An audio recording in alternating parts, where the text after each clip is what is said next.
Hello, hello, hello, hello, hello. Welcome once again to not a Prog Reborn, but my continuation of the Marvel Spider-Man Magic the Gathering set review. Left off last time finishing up the blue cards, and I think we're going to try and finish off the whole set this stream.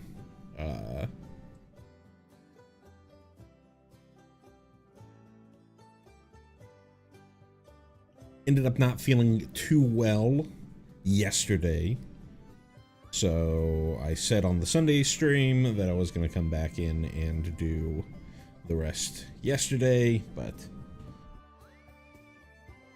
plans change.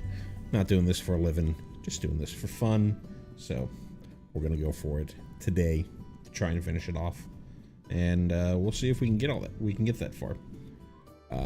Not a ton of cards left in the set. Again, like I talked about at the start of last stream, we are dealing with a smaller set compared to most modern Magic the Gathering sets. This is more akin to a small set from the old block style 3-set block structure.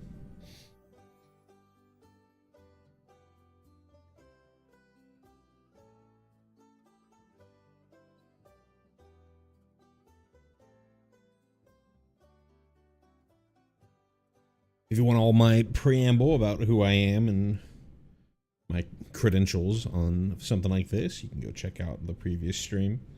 And I think we're just going to go ahead and get right into it. Turn the music down just slightly, even though we're currently between songs, but I'm turning it down anyways. So we're starting on black, so we're going to start with Agent Venom. For 2 in the black, we have a legendary creature, Symbiote Soldier Hero.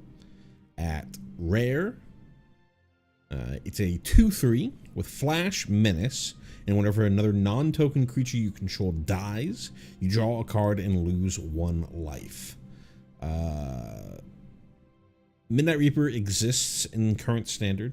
Right now, it's part of the beginner box for Foundations, and it doesn't really see a ton of play.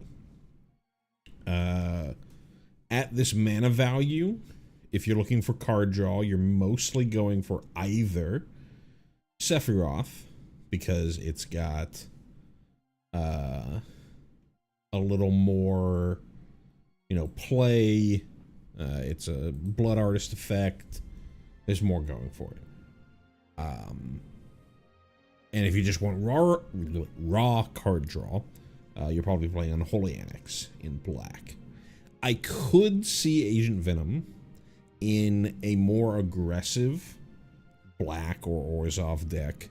There have been some attempts at making mono black aggro a thing. I think if you're going Orzhov, you've likely just decided to play Enduring Innocence. But if you're a little more black focused or a little more worried about your mana costs, your mana pips, then something like Agent Venom could be nice. Agent Venom also being Flash means that you can throw this into a board wipe in order to recoup some of the damage that you're losing with your opponent wiping the board. Though obviously if they use an Ultima, then Agent Venom's not really that great. I think that's probably the biggest issue with Agent Venom is a card like Ultima. You're still mostly going to see control decks playing Day of Judgment, but they'll have maybe 1 or 2 copies of Ultima as a hedge against the synthesizer lists, and this does not do that good against an Ultima.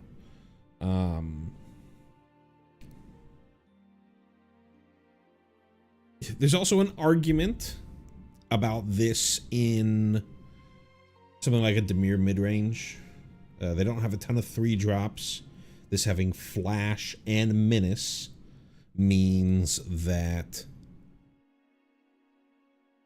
you've got what is likely going to be a unblocked creature that your opponent will not be able to prevent you from ninjutsuing down your Kaido, which is normally the 3-drop that you're playing.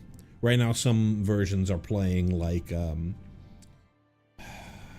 can't remember the name. It's the 2 and a blue create 2 1/1 flying pixies and tap target creature. Or they're playing some number of copies in the main of Tishana's Tidebinder.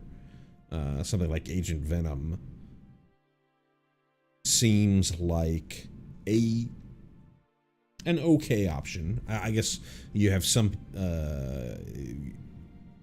versions of Dimir Midrange are playing Preacher of the Schism. So it's a thought. The main problem here is that this is legendary. And if they deal with Agent Venom, then you don't get anything from it. But I think this could see play.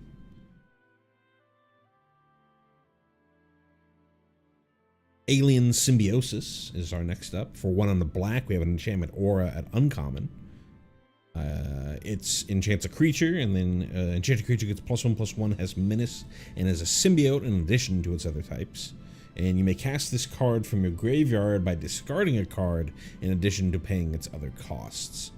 I think that's really the only thing that's terribly interesting about this card, as it's normally auras are pretty bad because if they deal with the creature, they deal with the aura as well. So something like, but this has essentially a buyback clause, a way to bring it back later. Does give your creature pseudo evasion. I guess not pseudo evasion. It gives it evasion in the form of menace. Gives it a little bit of a pump. I don't think that there's a ton of symbiote synergy. But there is the whole mayhem mechanic, which we will talk about again when we next see it, that this enables. So I think this is mostly a limited enabler for mayhem, but there's a world where this sees play. Standard. Behold the Sinister Six. For 6 and a black, we have a sorcery at Mythic. Return up to 6 target creature cards with different names from your graveyard to the battlefield. So we already have Zombify in Standard at 4 mana. This is 6 times the Zombify for an additional 3 mana, 3 generic. The big issue here is that it has to be cards of different names, and they have to be cards in your battlefield. Zombify was also cards in your battlefield, but even if you're trying to play like a dedicated reanimator strategy, usually you're just trying to get one big thing, not a bunch of big things. And in Standard, you're wanting, especially if you're doing like the one big thing, you've got many copies of the same big thing rather than different names. To me, this is, it's not even that hard to realize. This is printed for Commander. In Commander, you're going to have every creature that you have has a different name, especially if it's a creature card in the graveyard. Very, very, very rarely will they have creatures of the same name in the graveyard. I can't even think of something that would do that, but I'm sure that there is something that exists. But even then, it has to be your own graveyard. And in Commander, for 2 more mana, you get everybody's graveyard all at once. So I don't know. This does say up to 6. So possibly if you're just sort of playing a tap out control, like an Abzan Yuna style thing, you can just use this as your sort of a big option later. Like, I know some versions of Yuna play Virtue of Persistence, mostly because it's an enchantment that also acts as a removal in the early game. But you know, there's an argument that, okay, that type of deck is playing a very, very long game. If your opponent is wiping your board or dealing with your creatures, you've got this big swing to hopefully finish the game. But that's kind of the one spot that I would see it in Standard. And I think that's a fairly niche instance to begin with. Next is Black Cat, Cunning Thief. For 3 black, we have a legendary creature, Human Rogue Villain at rare. Black Cat is a 2/3. That when it enters, look at the top 9 cards of target opponent's library. Exile 2 of them face down, then put the rest in the bottom of your library in a random order. You may play the exiled cards for as long as they remain exiled, and mana of any type can be spent to cast spells this way.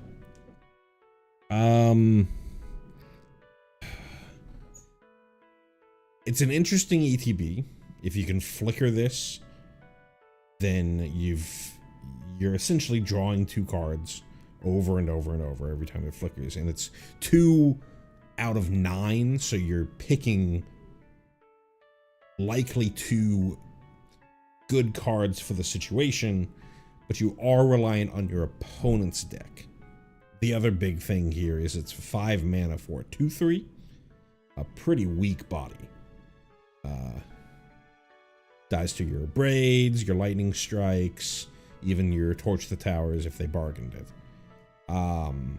So it does being a rogue means it is an outlaw, so it does miss getting hit by, or avoid getting hit by Shoot the Sheriff, but it will die to No More Lies. Or sorry, not No More Lies, Nowhere to Run. Stuff like that. I don't think it's really that playable. If you're wanting this type of sort of card draw-ish effect in some sort of like Golgari list, you've got it's not called Villainous Wealth, it's Outrageous Robbery to work with.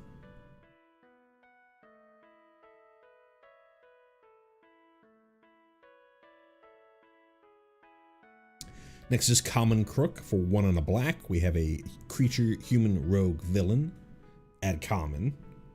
They're 2/2 with when this creature dies, create a treasure token. Draft card. This type of what's the name of the card?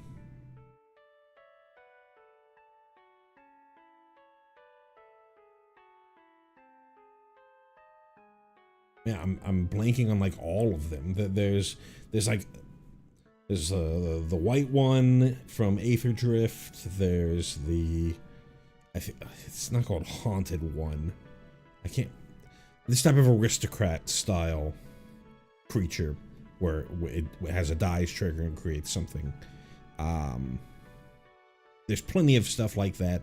This creates a treasure token, not a creature, so it's not really going to work too well with your not really going to work too well with your Aristocrats decks, your Orzhov Aristocrats decks in Standard. Maybe if you're trying to go a little bit bigger, this giving you extra mana is okay.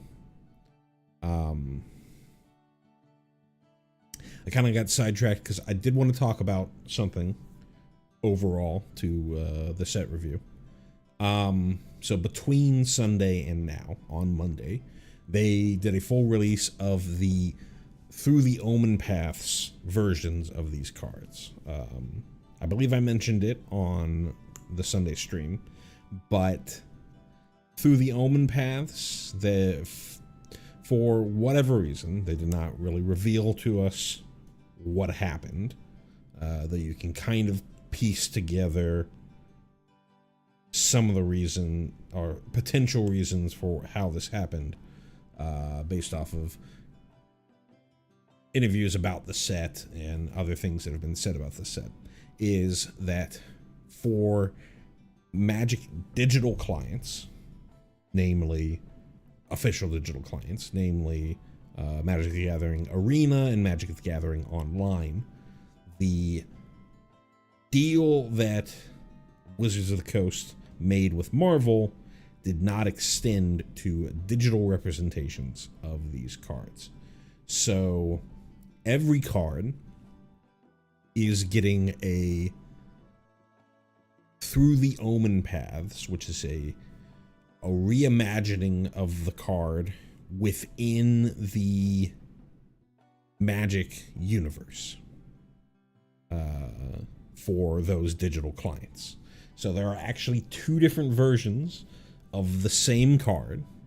They will have the same rules text outside of one instance, which we'll get to as we're going through Black. The type lines will be the same, the mana costs will be the same, etc., etc., etc. For the most part, it is just stripping away the intellectual property that references Marvel Spider-Man and puts it into an in-universe version of the card. It's not unheard of for Wizards to do something like this. They have done so in the past for Secret Layers, where you have, they called it in the past Universes Within, where you had things like the Street Fighter collection of cards, mechanically unique collection of cards that, you know, they had a deal with Capcom at the time to print out this Secret Layer, but that deal didn't extend in perpetuity for reprints, so they have in-universe reimaginings of the same card. So Blanca, Ferocious Friend, turned into the Howling Abomination, things like that. You're basically getting a whole set of that, but it only applies to a digital representation of the cards. So a very weird situation. I bring this all up just to say that from my set review, we are going to be looking at the Marvel versions, the SPM versions of these cards, and I will not be referring to the Through the Omen Paths cards. I mostly will be playing with Through the Omen Paths cards because I play primarily on Magic the Gathering Arena, but for the set review, we'll be looking at the Spider-Man versions of these cards.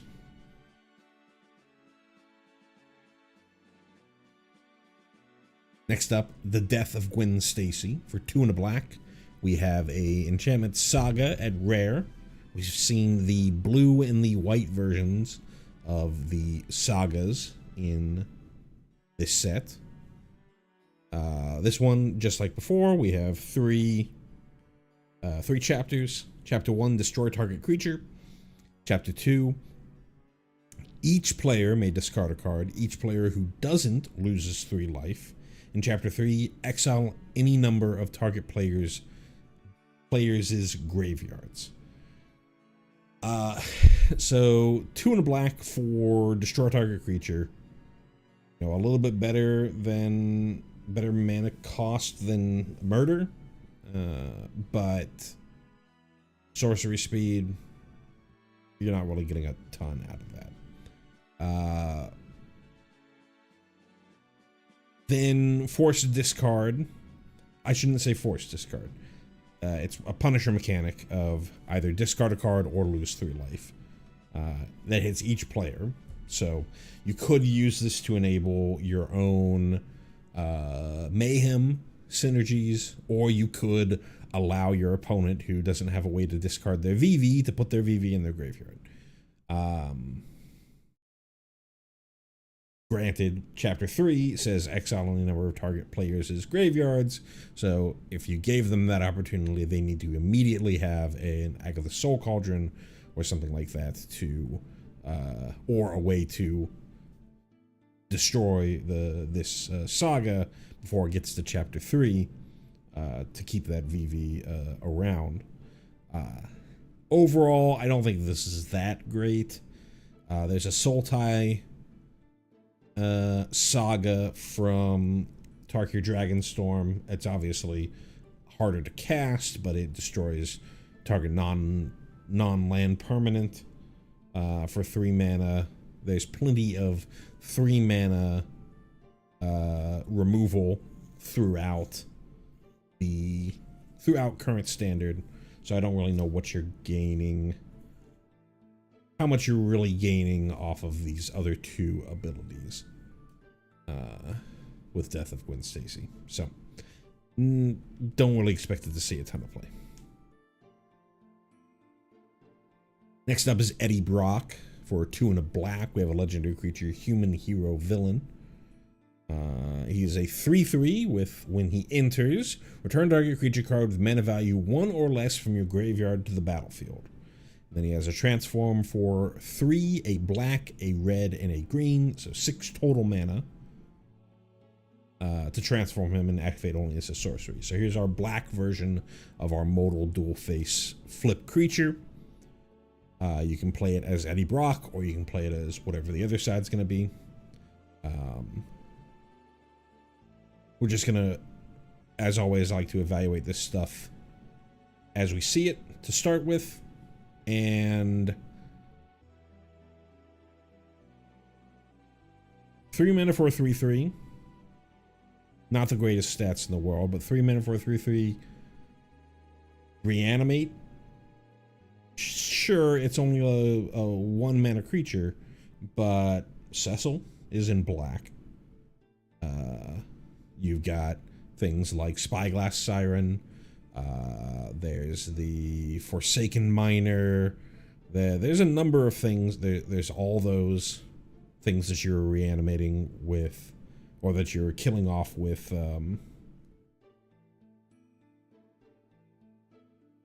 killing off in your Orzhov decks that you can bring back with Eddie Brock. I don't think this is a terrible card.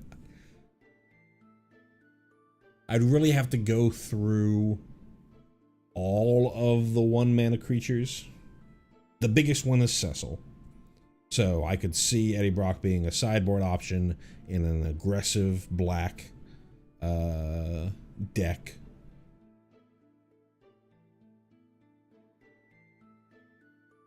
But I'd really have to look at all the creatures to see if there's anything else that's super interesting to bring back for free when Eddie Brock enters. And there's nothing about if he was cast or anything like that. So again, great flicker target if you're able to bounce Eddie.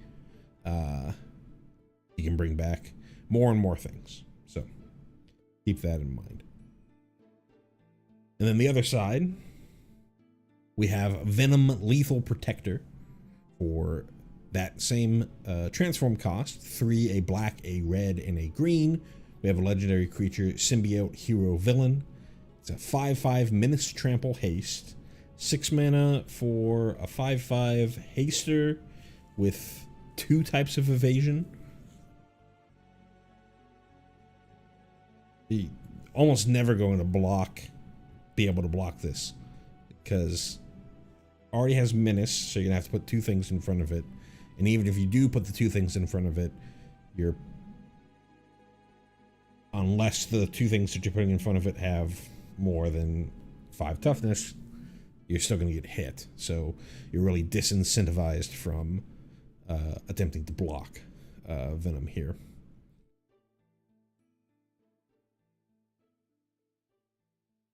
But it says whenever Venom attacks, you may sacrifice another creature.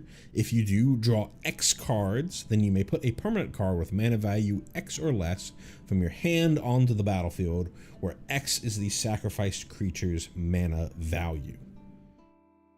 So, we've talked about this on the last stream, but since this is our first version of this type of card, this time around, this is a modal dual face card that's a creature on both sides, and it has a mana cost on the back side. So you can cast it for its front side or its back side. There's no way for you to flip from back side to front side, but there is a way for you to flip from front side to back side, which we saw in the transform cost. Other things to note is that being a modal dual face card, if you're able to cast, if you have an ability to cast the front side for free, you can also cast the back side for free. Most notably for something like this, you can think of something like a Shiko deck. I put Venom into my graveyard, I Shiko Venom, or I put Eddie Brock into my graveyard, I Shiko Eddie Brock, I get Venom, and I get the ability to cast Venom.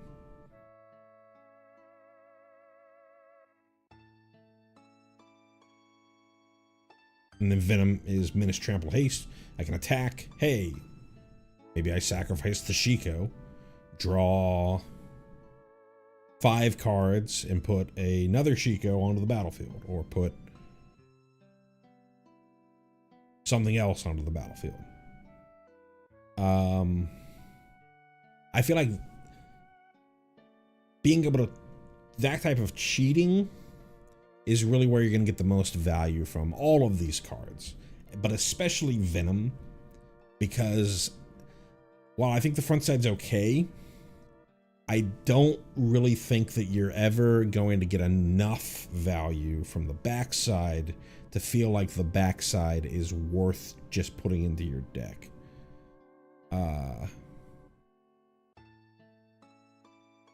It does play pretty well with Warp, because you know, you have a Venom on the battlefield, you warp something in.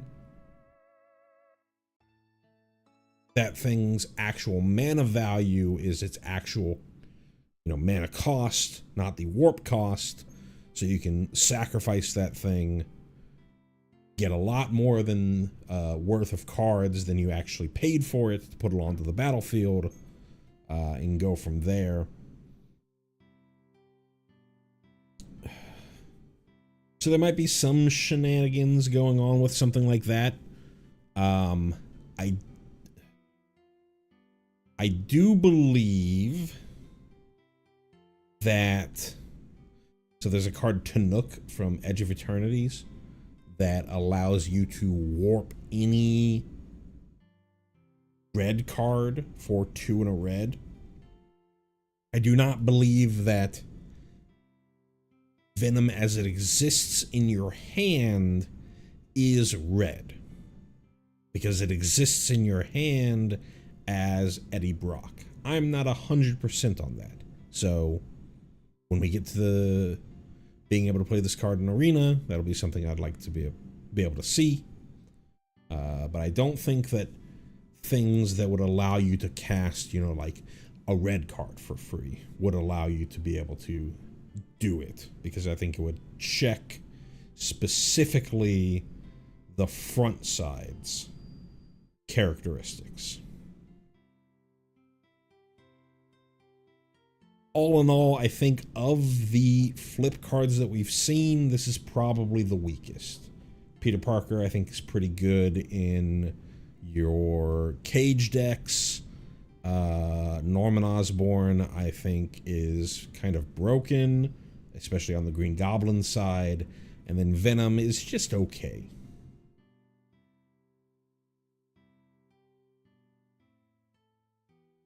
Next up is Gwenum, Remorseless. For 3 black, we have a legendary creature, Symbiote Spider Hero at Mythic. She is a 4/4 Death Touch lifelink. It's a 5 mana 4/4 Death Touch lifelink. The stats are okay. Death Touch on a 4/4, it was kind of a, same idea as what you saw with Sheoldred. Do you really need Death Touch on something that's already got 4 power? But alas, lifelink is much more interesting here. But still, 5 mana 4/4. You're not really casting a ton of 5 mana cards in Standard right now. I'm trying to think. In sort of a mono black demons deck, generally the only 5 mana card that you're playing is the Ritual Chamber half of Unholy Annex. You used to see some number of speed demons, but when Sheoldred left, I don't think I've seen a speed demon since then.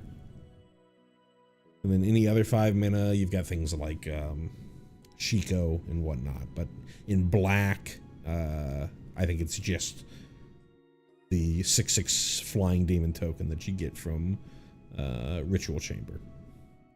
So what else does Gwenum do? Whenever Gwenum attacks, until end of turn, you may look at the top card of your library anytime, and you may play cards from the top of your library. If you cast a spell this way, pay life equal to its mana value rather than pay its mana cost.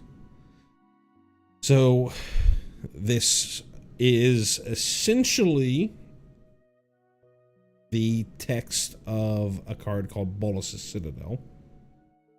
And Bolas' Citadel is a very powerful artifact. This is worse than Bolas' Citadel, because Bolas' Citadel, it enters the battlefield and you immediately have access to being able to play off the top of your deck for life rather than mana. Gwenum, you have to be able to attack. But I don't think that it's that difficult to build a deck that will allow you to give Gwenum haste. I mean, Brunhilde, summon Brunhilde from the Final Fantasy set. You can play a Rakdos mid-range list with Gwenum, Brunhilde, Tursas, things like that. And go off. The one thing I don't quite remember, let me look this up, because this is actually interesting in the Bolas' Citadel comparison. So, Bolas' Citadel. Let's see.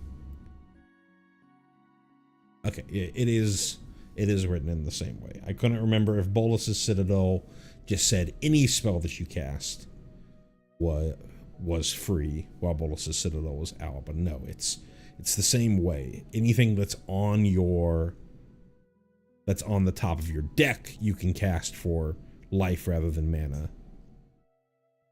If it's in your hand, you have to pay mana still for it. Things to note here: if the top card of your library is a land, you can still play it. If that was your only mana drop, or that's your first land drop of the turn, and you don't have any other ways to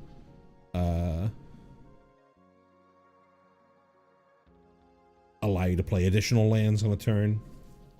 But if you're out of land drops, then you can't. Then that's sort of how it was with Bolas' Citadel. That kind of is your stopping point. You'll have to figure out a way either to manipulate the top of your library so that land goes away. Oftentimes with this, what you would do in standard formats of the past when you had Bolas' Citadel is you'd play fetch lands that you would leave uncracked until you had the ability to, or until you hit a second land, and then you cracked that fetch land in order to shuffle your deck and potentially see something else. And we have Fable Passage, we have Evolving Wilds, and we're getting another. There's a fetch land from Murders of Karlov Manor, a basic fetch land from Murders of Karlov Manor, and we're getting another basic fetch land in this very set. So you have plenty of ways to clear that top of your deck like that. I think this card is...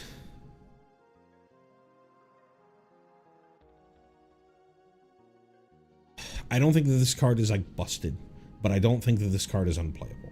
I think that this card is an interesting build around.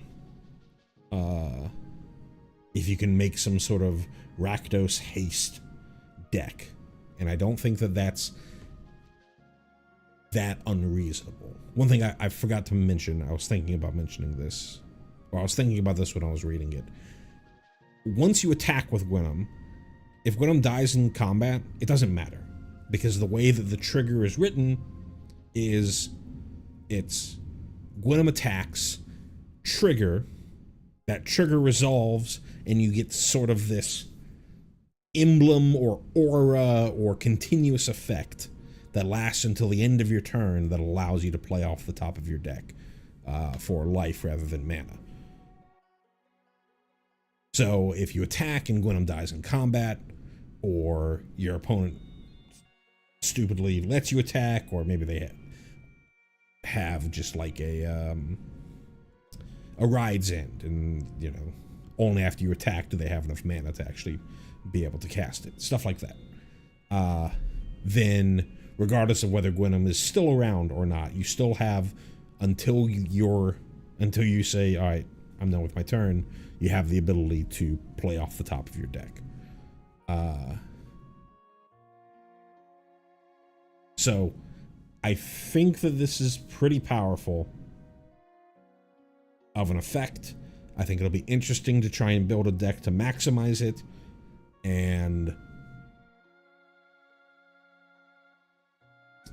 but I don't think it's gonna like warp the format or anything.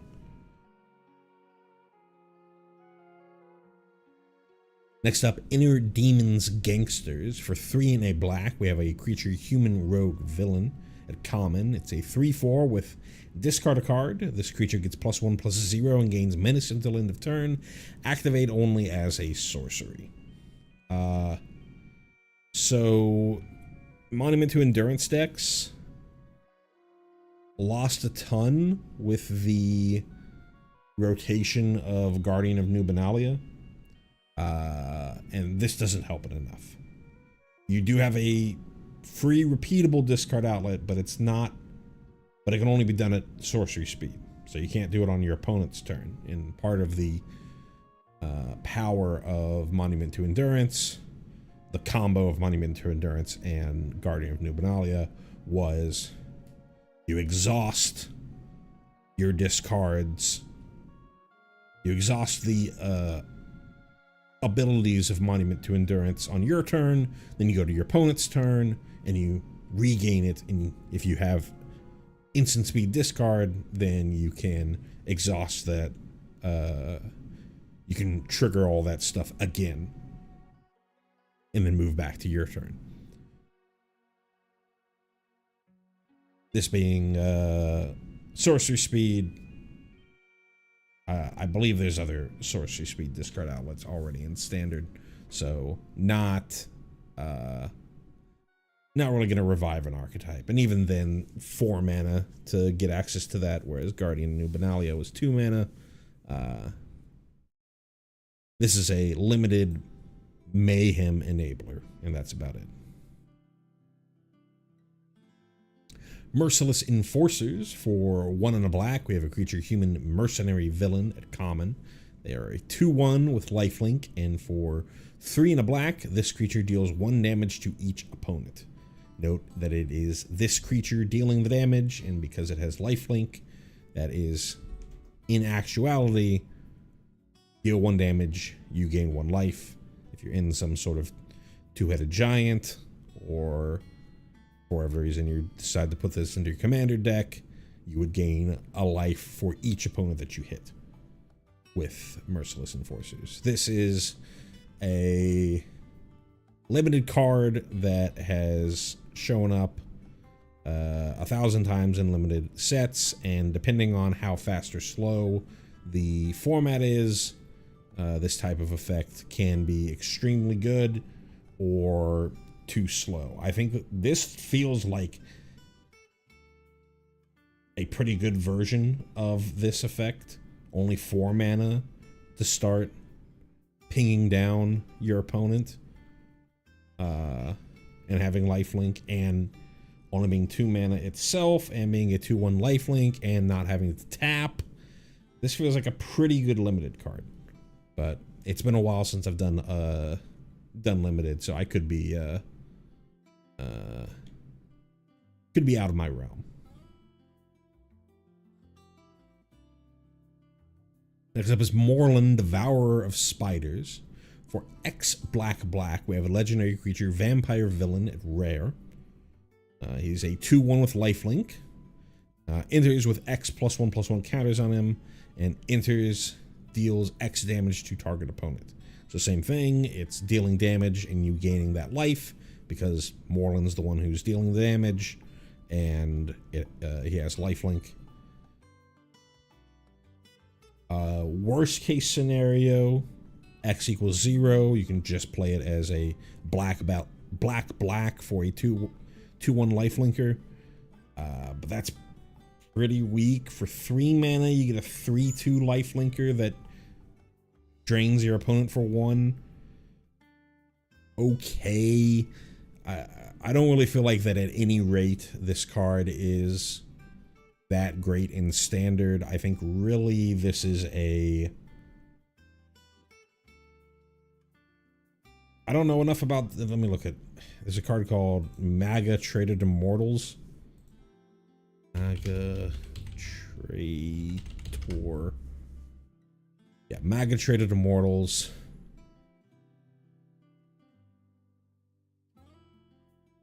Seems like just a straight upgrade to that card.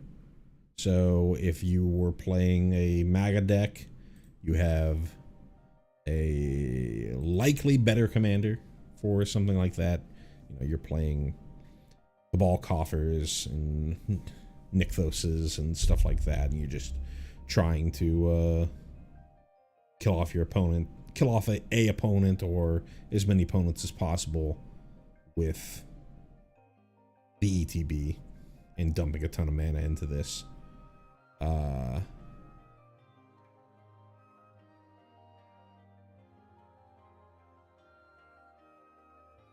As far as standard goes, I don't really see it. If this could FTK, meaning that if it could hit a creature in addition to hitting an opponent, then there would be possibilities, but just going face, I'm not seeing it.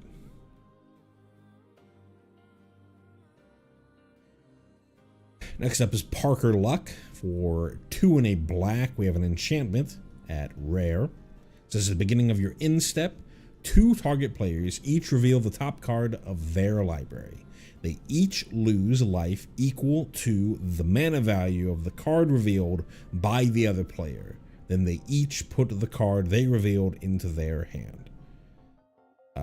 This is very much a commander card to me.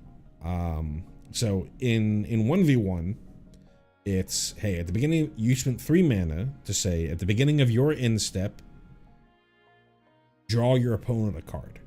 Sure, you draw a card too, but they spent nothing and they got a card.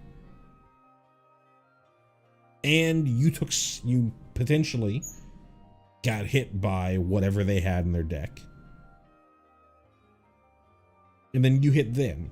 And sure, you're the one who put this card into your deck, so you're the one who's likely building around the doming of your opponent with the mana value of the card that you drew. or the mana value of the card that you would draw. But you still spent 3 mana to give your opponent a card. And unless you can, like, really quickly kill your opponent,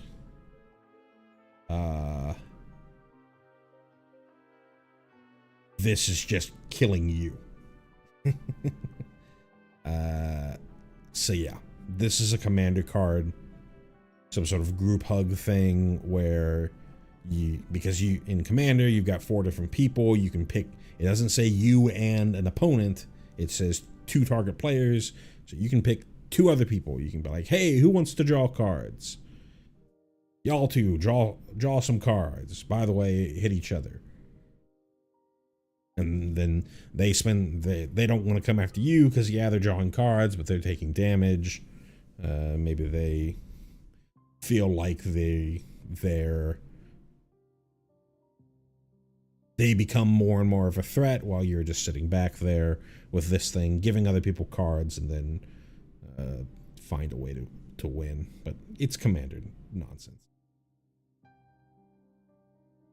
Not really viable in standard. Prison Break. For 4 and a black, we have a sorcery at uncommon. Return target creature card from your graveyard to the battlefield with an additional +1/+1 counter on it. Then it has a Mayhem cost for 3 and a black. So this is the first time we're actually seeing Mayhem today, though I've referenced it multiple times. So Mayhem is, you may cast this card from your graveyard for 3 and a black. If you discarded it this turn, timing rules still apply. So if you're able to somehow discard this card for free, or even not for free, this becomes equivalent to a Zombify, but gives the creature a +1/+1 counter. For the most part, I think you're just playing Zombify rather than this.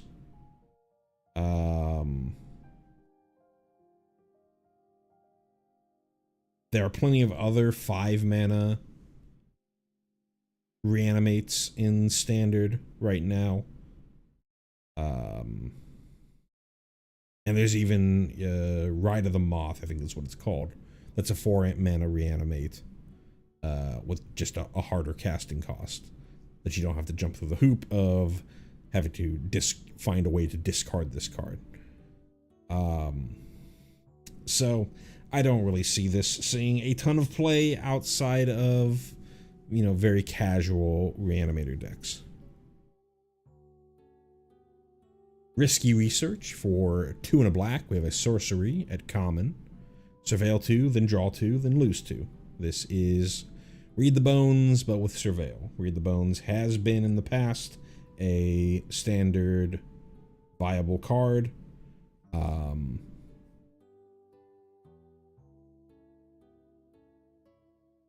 In your sort of like Golgari, Abzan, mid-rangey strategy, I think for the most part, if you're just looking for card draw, just play Unholy Annex. Unholy Annex is so good. This is fine. I wouldn't, look down on you for playing this card, but I think you're just much better off playing Unholy Annex than playing this.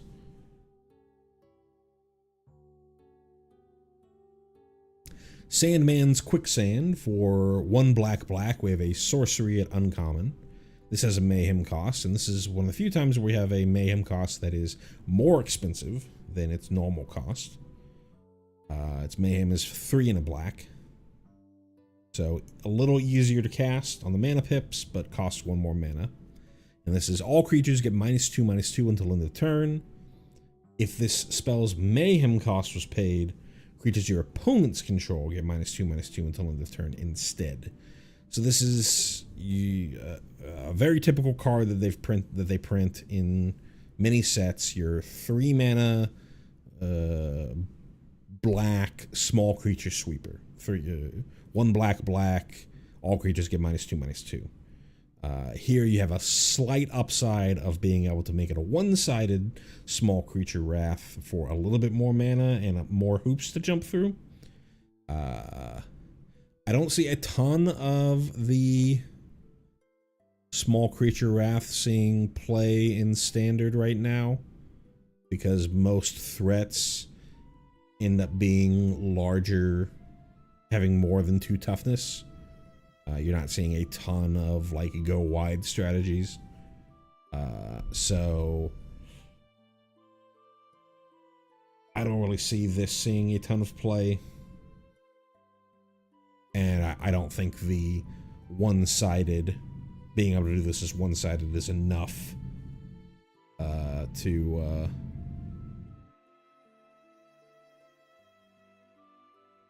to make this, you know, stand out above the other replacement versions of this effect. Scorpion, Seething Striker. For 3 and a black, we have a legendary creature, Scorpion Human Villain, at uncommon. It is a 3/3 with Death Touch, so a 4 mana 3/3 Death Touch. At the beginning of your end step, if a creature died this turn, target creature you control connives. This is first time we're seeing connive this stream. Return a mechanic, draw a card, then discard a card. If you discarded a non-land, put a +1/+1 counter on that creature.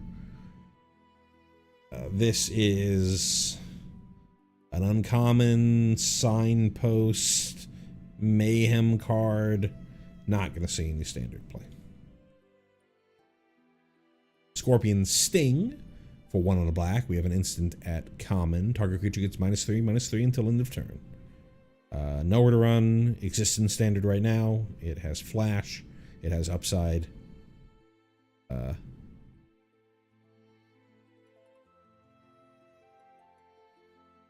I'm really stretching for reasons that you would play this over Nowhere to Run. If your opponent is a bunch of Anul, if you know beforehand that the metagame is playing a bunch of Anuls, then hey, I'll bring in Scorpion Stings instead of Nowhere to Runs. But that is top minds of Reddit, well actually type arguments there. Just play Nowhere to Run. Next up is the Soul Stone. For 1 and a black, we have a legendary artifact, Infinity Stone, at Mythic. It is indestructible. You can tap it to add a black, and then for 6 and a black, and tap, and exile a creature you control, harness the Soul Stone.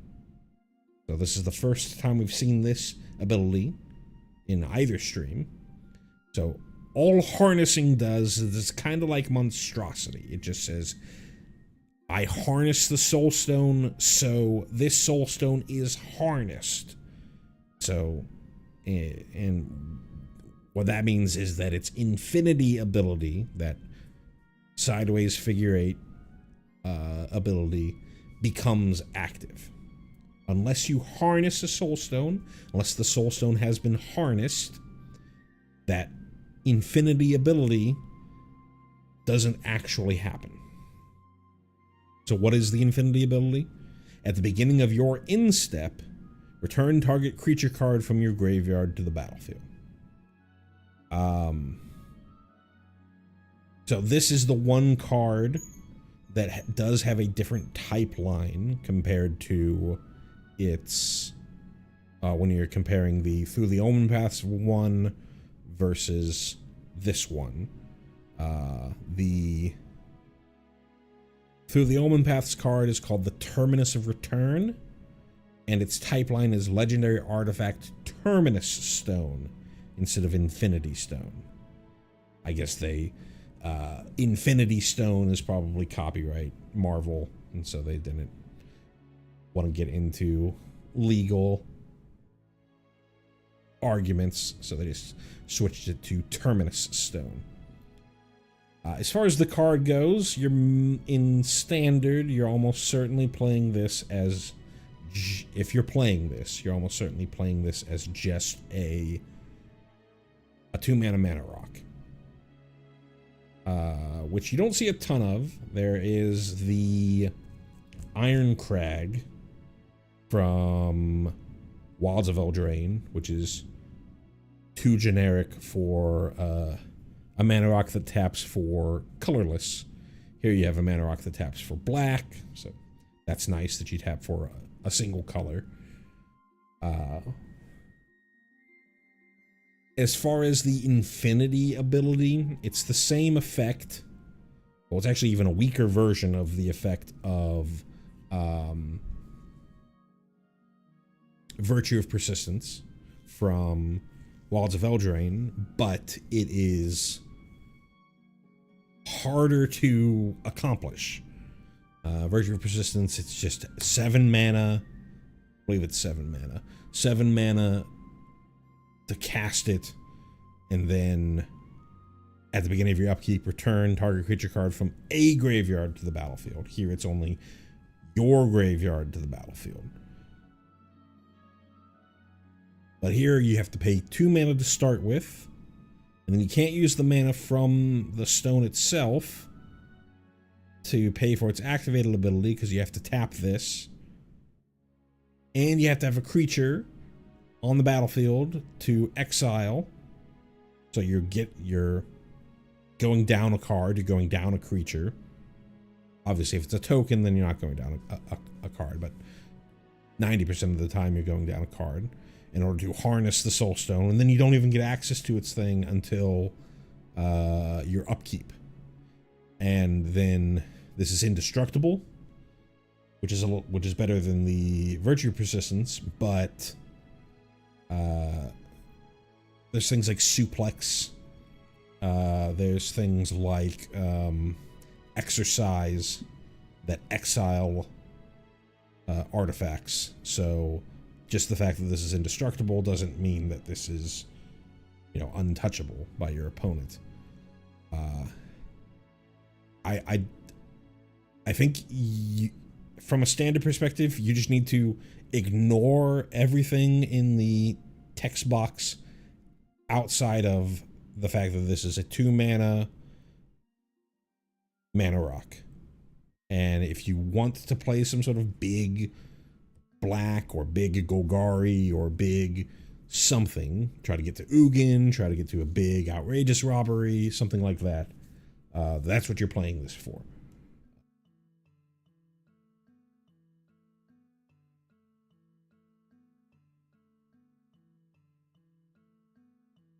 And that's about it. Spider-Man Noir for 4 and a black. We have a legendary creature, Spider-Human Hero. At uncommon, it is a 4/4 with Menace. And whenever a creature you control attacks alone, put a +1/+1 counter on it. Then Surveil X, where X is the number of counters on it. 5 mana for this effect. If it was a lot cheaper, it'd be pretty good.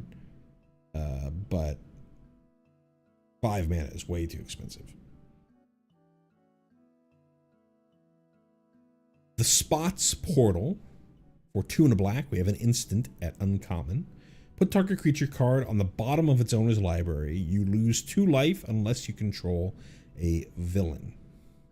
So, a very weird version of removal. Usually like a blue style removal to tuck somebody's creature onto the bottom of a library, though there's also like Oblation, I think is what it was called, which is a white version of a similar effect to this.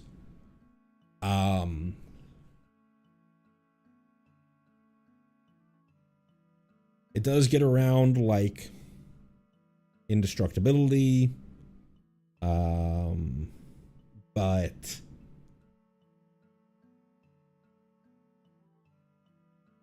I don't really think that this is that playable. It's not that much different than just murder.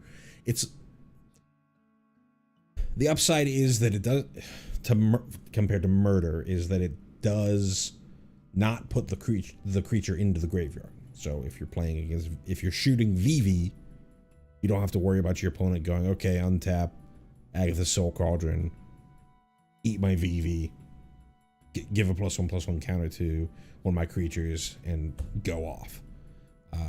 But even then, you've got things like Archenemy's Charm that is exile-based removal in black already. So, I don't think this is that playable. Swarm, Being of Bees for 2 and a black. We have a legendary creature, Insect Villain, at common. It is a 2/2 with Flash, Flying, and Mayhem for 1. If you can consistently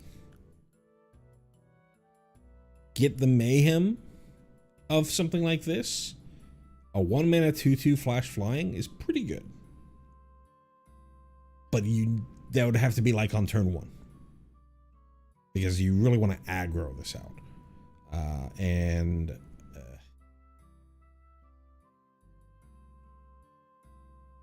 Beyond that, I don't really see it. The other big issue with something like this is it's a legendary creature. So with aggressive decks, you often want to be, have many copies of a card like this. But you can only ever have one of these on the battlefield. So don't think it's that playable. It's closer to playable than a lot of the commons in the set, but I don't think it's that playable. Tombstone, Career Criminal for 2 and a black. We have a legendary creature, Human Villain, at uncommon. It's a 2/2 with, when he enters, return target villain card from your graveyard to your hand, and villain spells you cast cost 1 less to cast. A card to keep an eye on, mostly for that second part. Villain spells you cast cost 1 less to cast. We do have Honest Rutstein in standard still from the from Outlaws of Thunder Junction, which is just creatures you control cost 1 generic less to cast. This is only a single black pip instead of having to be in Golgari. Honestly, very similar in design to Honest Rutstein, except this is just for villains.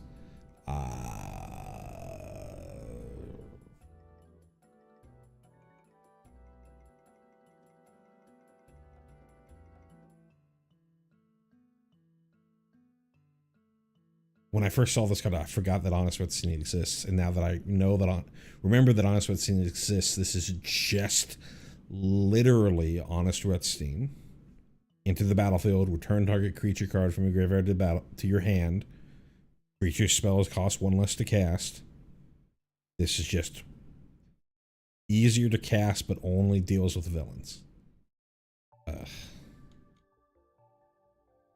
Venom, Evil Unleashed. For 4 and a black, we have a legendary creature, Symbiote Villain, at common. It is a 4/5 with Death Touch, and for 2 and a black, exile this card from your graveyard, put 2 +1/+1 counters on target creature. It gains Death Touch until end of turn. Activate only as a sorcery.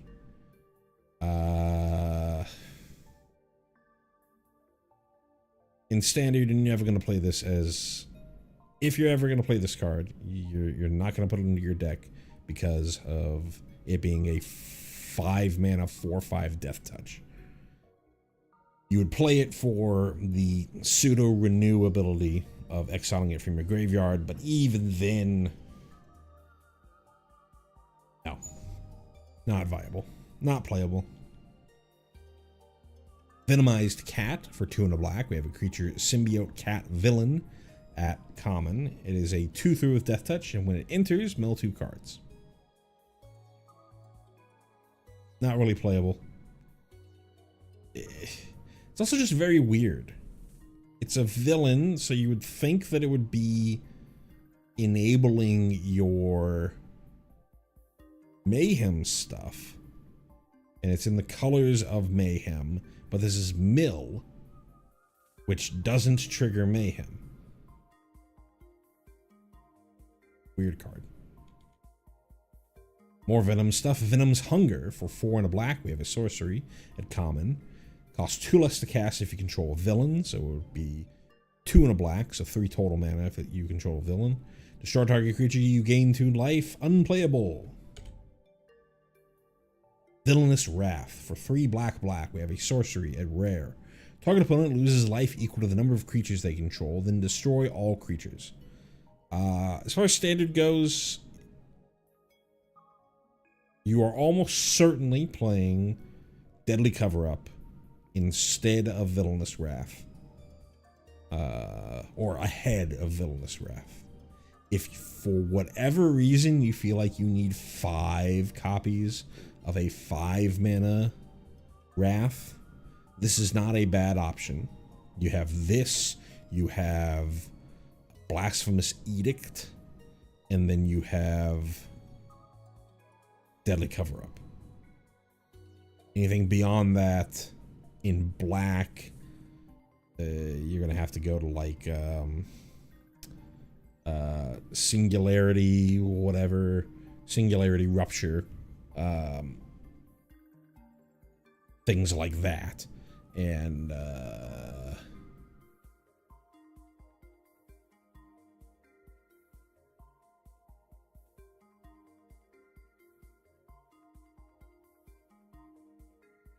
it's not a horrible card. It's certainly playable. It's for the rate of black Wraths. I just don't think that you really need more than 4 Wraths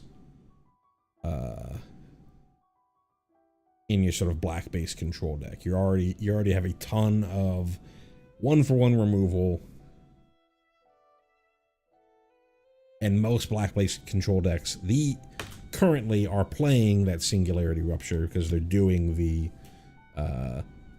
they're trying to do the combo of Rupture into Riverchurn Monuments to mill your opponent out.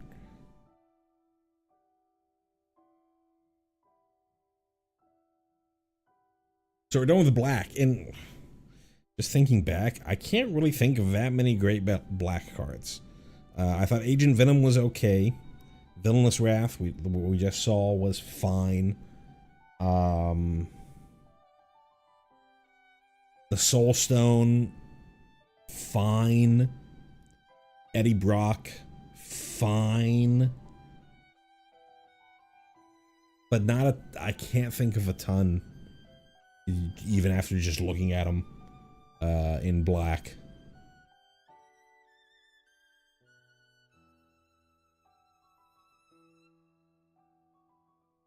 Black seemed pretty darn weak for the set from standard playability. Next is Angry Rabble. It's our first red card for 1 and a red. We have a creature human citizen at common. It is a 2/2 with trample. So a bear with trample, interesting. Whenever you cast a spell with mana value 4 or greater, this creature deals 1 damage to each opponent. And then for 5 and a red, put 2 +1/+1 counters on this creature. Activate only as a sorcery. I think it's a fine bear in limited. Outside of that, not much else to say. Electro, Assaulting Battery. For 1 red, we have a legendary creature, Human Villain, at rare. It is a 2/3 with flying. It says you don't lose unspent red mana as steps and phases end. Whenever you cast an instant or sorcery spell, add 1 red mana. And whenever Electro leaves the battlefield, you may pay X generic. When you do, he deals X damage to target player. This card is pretty darn good. I think mostly people think that it is good with Vivi, though there are caveats there, right? So what people are thinking about with Vivi is Vivi has that activated ability of you can generate any combination of X blue and or red mana equal to Vivi's power. And if you have Vivi and Electro on the battlefield, then you can, use as much as you want out of Vivi, and then and then not have to worry about any of that red mana that you might have left over going away. It just sort of sits in this battery that is Electro. Plus the fact that VV himself is enabling you to cast many more cards from your hand. Thus, Electro is generating mana. As if those cards are instant sorceries, Electro is generating mana. And then that mana is going to stick around. And if you're probably the most annoying thing here is if your opponent is like, okay, I have to remove Electro because he's generating so much mana,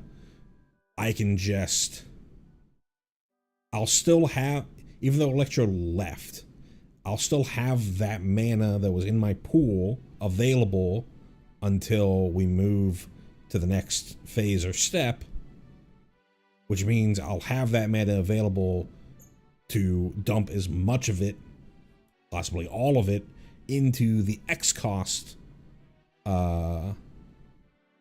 to dome my opponent for shooting Electro. And it's not even a dies trigger, it's a leaves the battlefield trigger. So if I really want to, I can bounce it myself. Or if my opponent can't even like flood maw it to get around that trigger, because it's a leaves the battlefield trigger. They can't exile it to get around that trigger. It's a leaves the battlefield trigger. So this is a pretty powerful card.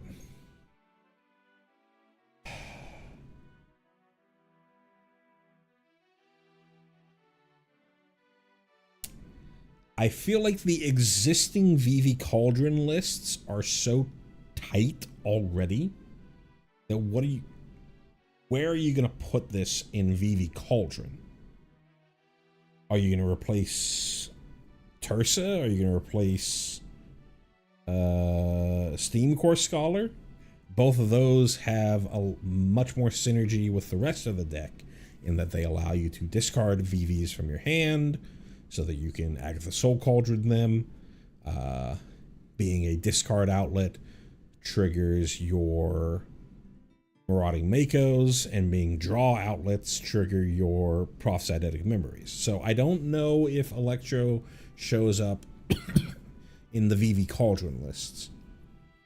I could see Electro currently in your like VV prowess lists, your Is It Prowess lists.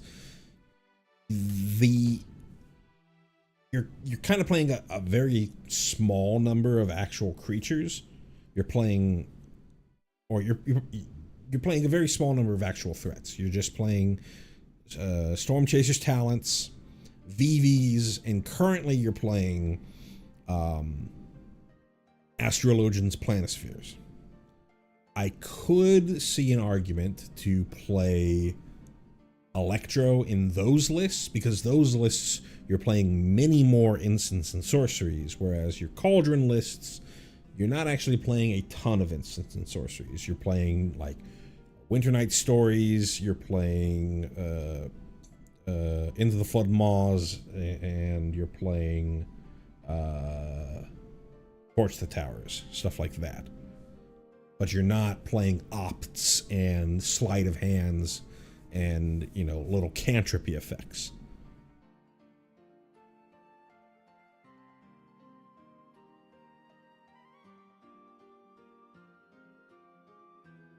I could also see Electro in mono red burn, something like that.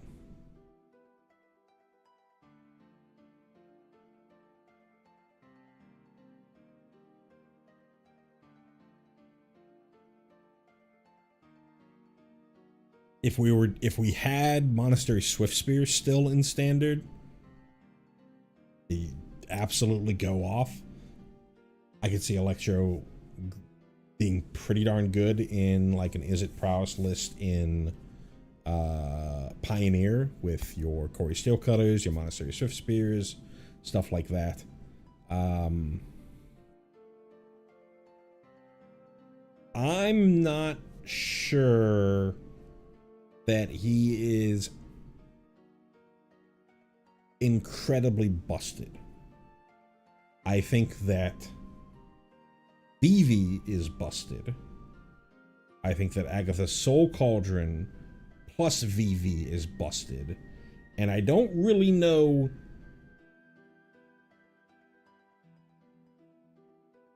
how much Electro is really bringing to the Cauldron lists. And then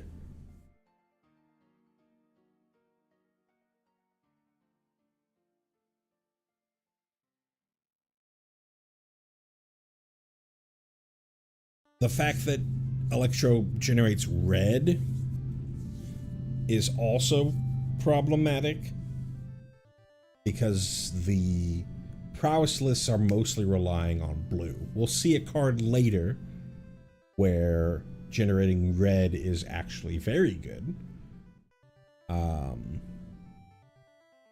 So, and then another thing that's clouding my evaluation of this card is just today they released a article on the mothership on magic.wizards.com where they talked about their ban and restricted philosophy regarding standard, given the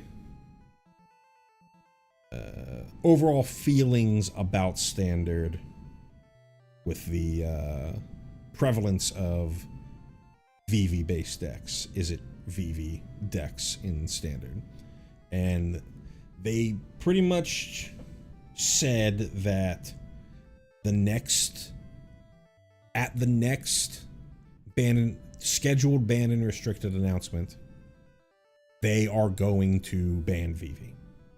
And they may ban Agatha's Soul Cauldron. They don't know for sure about that. They are also pushing the ban cadence, the next ban announcement up to the 10th instead of the 24th of November. And I think that coincides with the release of the Avatar set. And they talked about how, I don't remember, I need to reread the article. I think that they're saying that they're going to coincide the ban and release announcements with set releases, maybe every other set release. Again, I have to reread it.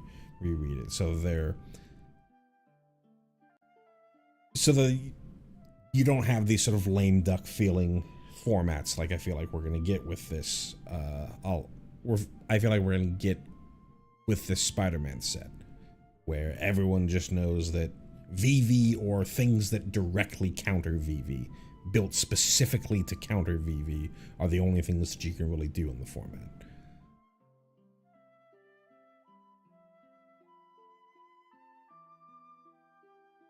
And because of that, because of the Sword of Damocles, the guillotine over VV, it'll be interesting to see if Electro finds a place beyond just VV decks.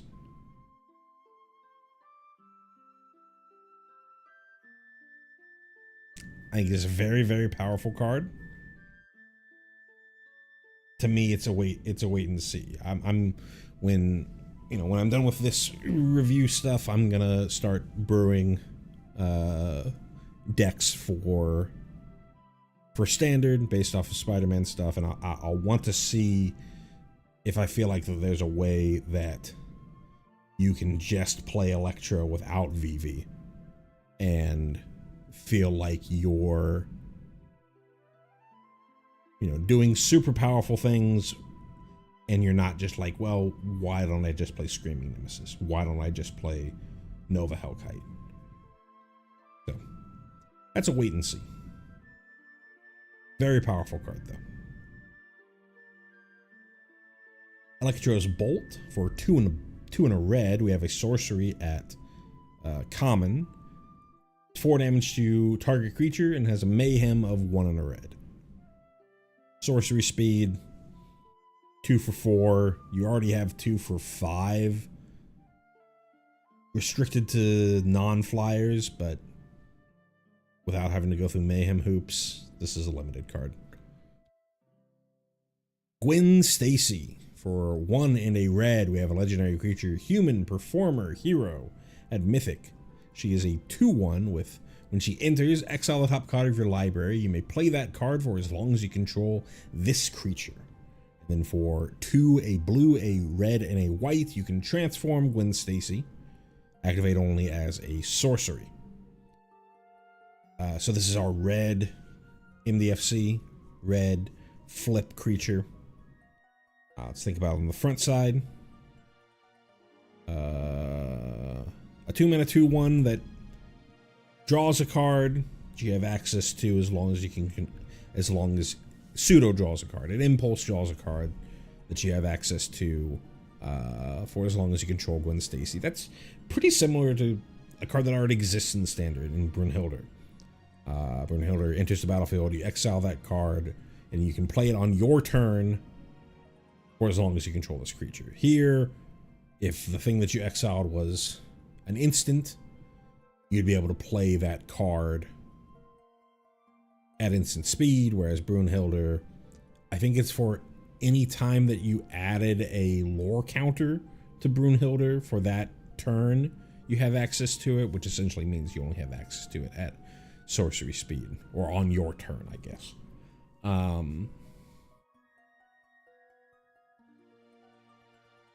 But Brunhilde goes away, Gwen Stacy does not. Things to note, since we know that this is a transform card, as part of the notes, the release notes for the set. If you if you played Gwen Stacy on the front half and then transformed it into whatever it transforms into, you still have access to the card. Because Gwen Stacy didn't exile in the return, so it's not like a new game object, it's still the same creature. So you would still have access to that card for as long as whatever the back half of this card is on the battlefield. Not too impressed with the front half, in my opinion here. Stats are pretty weak. We already got Emberheart Challenger, 2-mana 2/2 with haste and upside. You've got a lot of good 2-mana red drops in standard right now, and I don't really see this replacing any of those. So we really have to see what's on the backside. So Gwen Stacy could be played from your hand as Ghost Spider for that same transform cost of 2, a blue, a red, and a white. We have a legendary creature, Spider Human Hero. She is a 4/4 with flying, vigilance, and haste.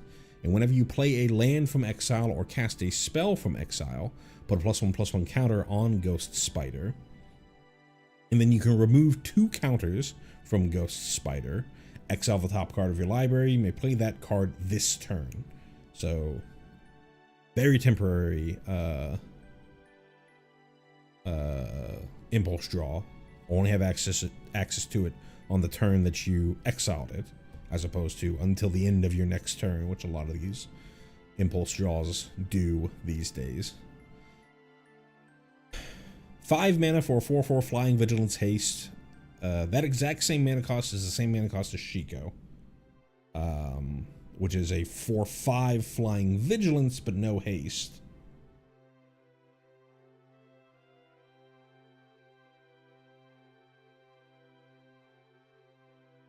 Really,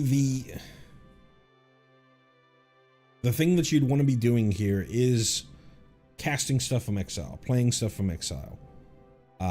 So the card that if you played Gwen Stacy and then transformed it into Ghost Spider, that card that was exiled by the Gwen Stacy half could give a +1/+1 counter to Ghost Spider. This works for plot. When you plot something, you put it into exile and then you can cast it for free. This works for warp. After you have warped a card, it goes into exile and you have access to it again. So not for paying the warp cost, but paying it after, paying the full price after it had been warped, you would get access to that.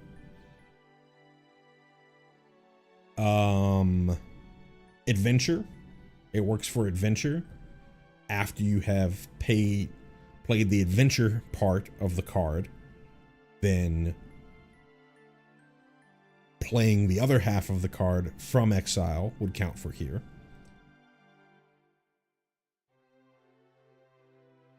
And then finally, it just says 2 counters from Ghost Spider. So if you have any sort of way to put things other than +1/+1 counters on Ghost Spider, then you could remove those.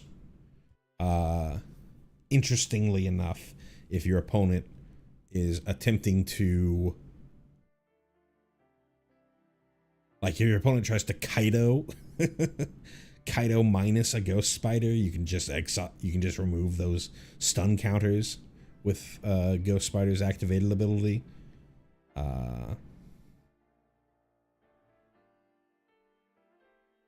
To exile the top card of your library and make it so that she doesn't get stunned on untap. So little things to note there. It's very close, honestly. It works with Quarry Mountain Monastery. That exiles a card from the top of your library.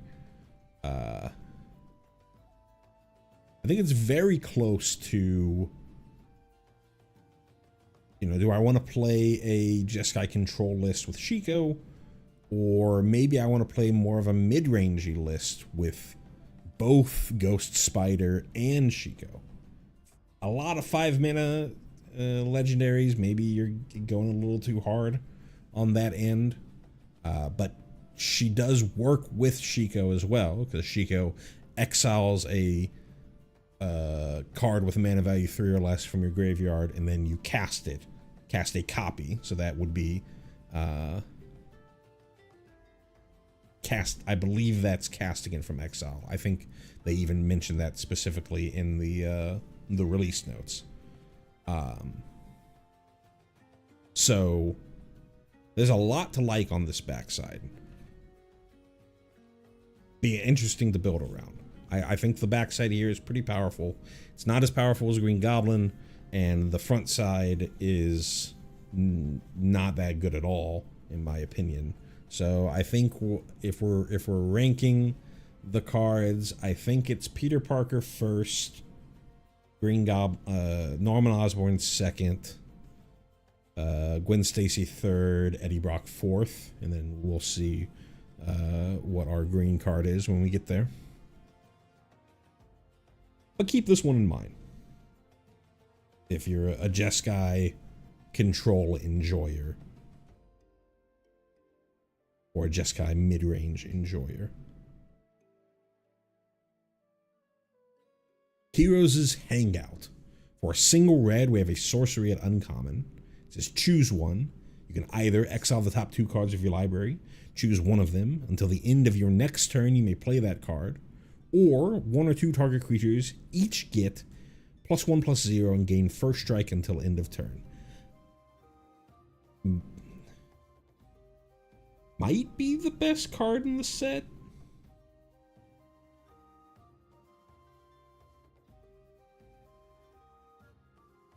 Certainly the most, like, just generically good card in the set. It's essentially the red sleight of hand, right? Sleight of hand is for it's a sorcery speed for a single blue. Look at the top 2 cards of your library, put one of them into your hand. Here it's look at the top 2 cards of your library, put one to exile. You can play that card until your next turn. You know, it's the red stuff. It's the impulse version of the card draw instead of just put it directly into your hand. But then also, you can just use it as a pump spell. Trigger Valiant, Trigger Heroic, if you're playing in any sort of format that has Heroic.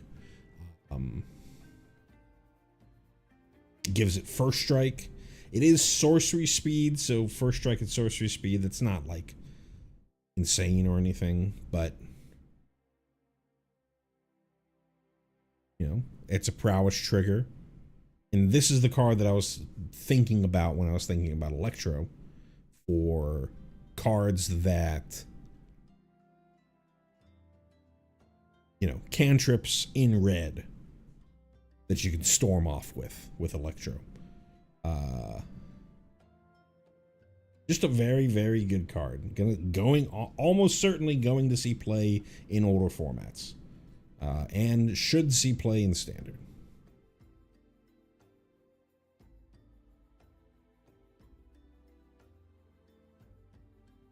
Hobgoblin, Mantled Marauder. For 1 and a red, we have a legendary creature, Goblin Human Villain, at uncommon. It is a 1/2 with flying and haste, and whenever you discard a card, Hobgoblin gets +2/+0 until end of turn. A pretty darn good card. Curves right into a Tursa, so you can go turn 1, Hired Claw, turn 2, Hobgoblin, attack with both. Turn 3, Tursa, discard 2, draw 2, attack. Hobgoblin is attacking with 4 extra power. Very similar in design to something like a Slickshot Show Off, but a lot more easy to enable than a Slickshot Show Off. With Slickshot Show Off, like, I play Slickshot Show Off in Boros Burn, and it's perfectly fine. It's a great card. But if I'm wanting to just play a little more aggro-y, I'm not really wanting to play a bunch of, like, in order to really play Slickshot Show Off, I feel like I have to play, I forget even the name of the card. It's the 1 mana Rift Bolt. The 1 mana Bolt Wave is what it's called. I have to play things like Bolt Wave.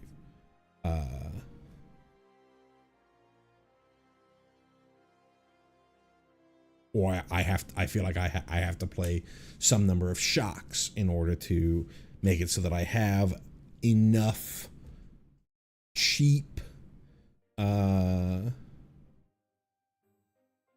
spells to sling to trigger the prowess, the pseudo prowess of the Slickshot Show Off. Here, I could just play a lot more creatures, especially creatures like Tursa, or creatures with ETB discard effects, and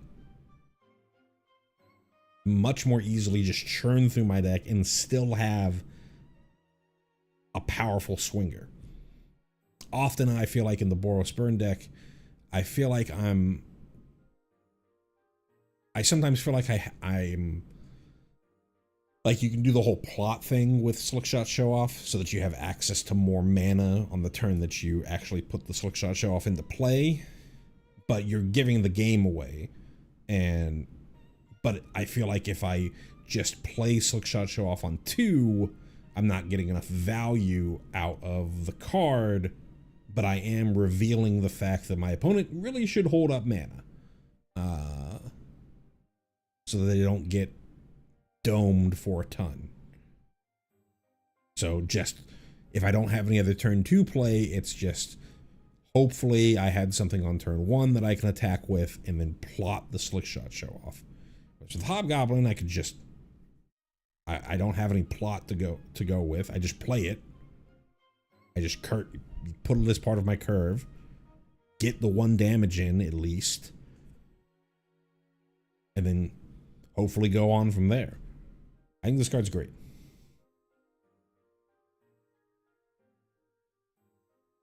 J. Jonah Jameson. For 2 and a red, we have a legendary creature, Human Citizen, at rare. He's a 2/2 with, when he enters the battlefield, suspect up to 1 creature. So this is a returning mechanic from Murders at Karlov Manor. Kind of called Connive MKM. I think that's a new Capenna mechanic. Anyways, That's funny that it says menace on the back there. But to suspect something, you denote a creature that is suspected, and by being suspected, they gain menace, but they cannot block. That's all that it does. And so then whenever a creature you control with menace attacks, create a treasure token. Very interesting card. There's no, whenever one or more creatures you control attack a player, you know, it's not that type of wording. It's just, hey, whenever a creature I control with menace attacks, create a treasure token. We already have a 1-drop goblin with menace. This, it's J. Jonah Jameson himself gives something menace. For every creature that attacks with menace, you can create treasure tokens. You can generate a lot of mana with J. Jonah Jameson if you build your deck the right way. You can also just play him and suspect your opponent's Beza or your opponent's big blocker and swing through it because they can't block. I think this is sneakily a fine card. 3 mana for a 2/2, kind of weakish on just the body, but I think what you're wanting to do with something like J. Jonah Jameson is have some number of small creatures in order to allow you to play some big spell.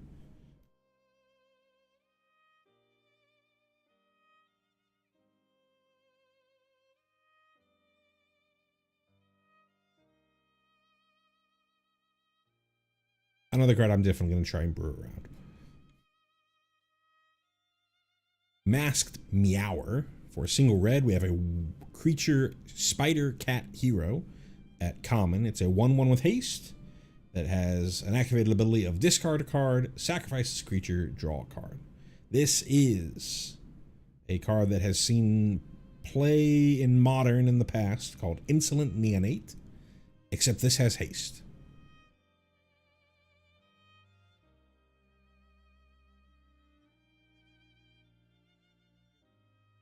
Not legendary, even though I doubt that there are that many masked Meowers in Spider-Man. Just a fine card. Enables your mayhem stuff. You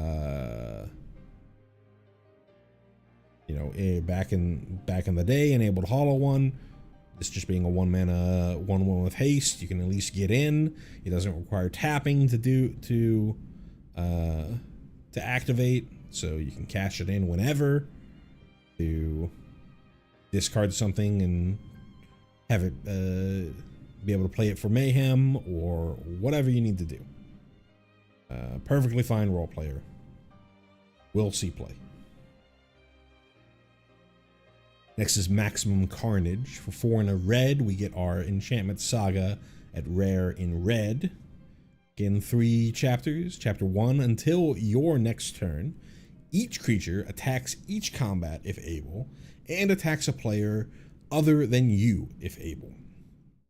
Chapter 2 is add 3 generic.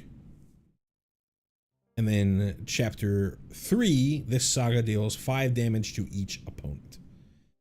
It says each creature attacks each combat, so that includes your creatures. So if you can wait till second main, if you don't want to put, you know, some creatures of yours into the red zone.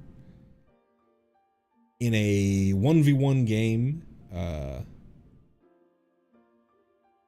you're the only other player, so they still get to attack you. I don't know for certain.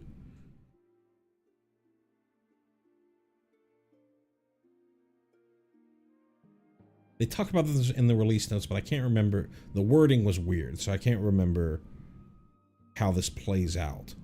Let me actually look this up on Scryfall because they'll probably have it. Let's see, Maximum Carnage. Oh, they don't have it up there yet. Let's see, release notes. Spider-Man release notes. Maximum carnage.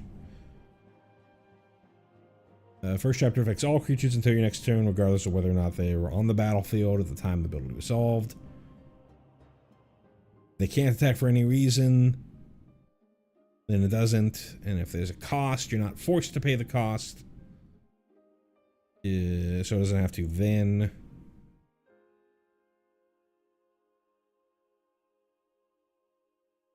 However, if such a creature can't attack players other than you, it must attack you, unless you control it, or a planeswalker or battle it can attack. Yeah, to me, that doesn't quite answer.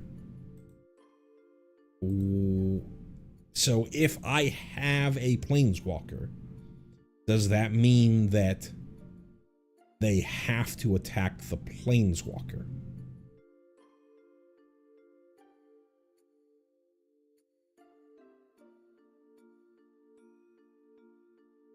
Or a battle, but there's no battles in standard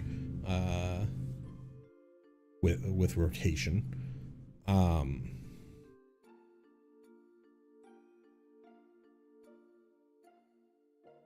I don't know. It's a pretty narrow case, but it is something to think about. As far as the card goes, I don't really think this is that playable. It's 5 mana for ETB. Mostly do nothing. You know, maybe you get to a point where you have a board, you go to your second main, you play this, you force your opponent to chump attack into your better board and get some value there, and then you get to swing in to their weaker board that they all mostly had to attack, so they're not able to block.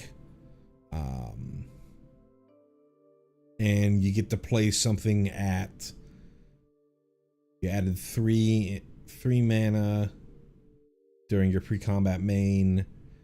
You're at 6. You play a 9-drop and it only deals 5. This just feels like you're not really doing anything here.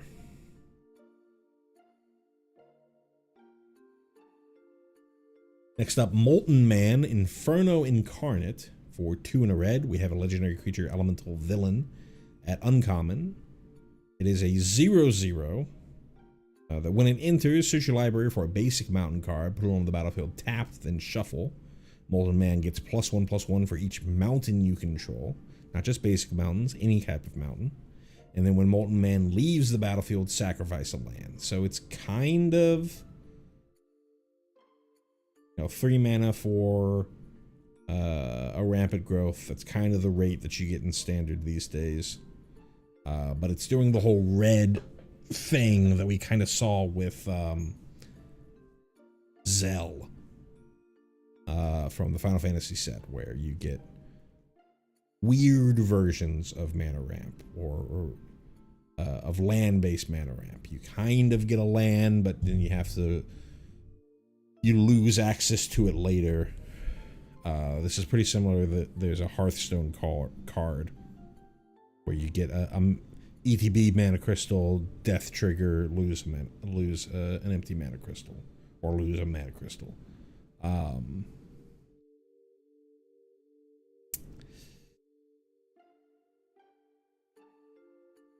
It is a leaves trigger, not a dies trigger, so you can't do any shenanigans with like flickering this. Yeah, I don't see it. It's just a big beater. It's got no evasion. I don't see it.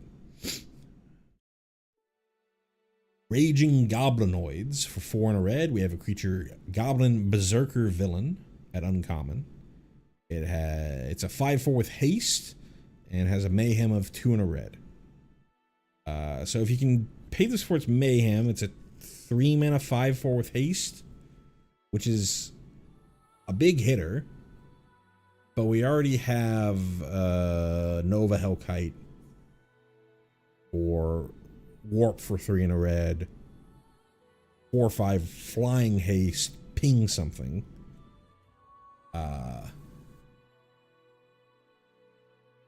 And then you have things like Screaming Nemesis. This hits harder, but only if your opponent has nothing in the way. At which point, just like, I feel like this is kind of Ball Lightning-esque. And Ball Lightning's literally in standard and doesn't really see play.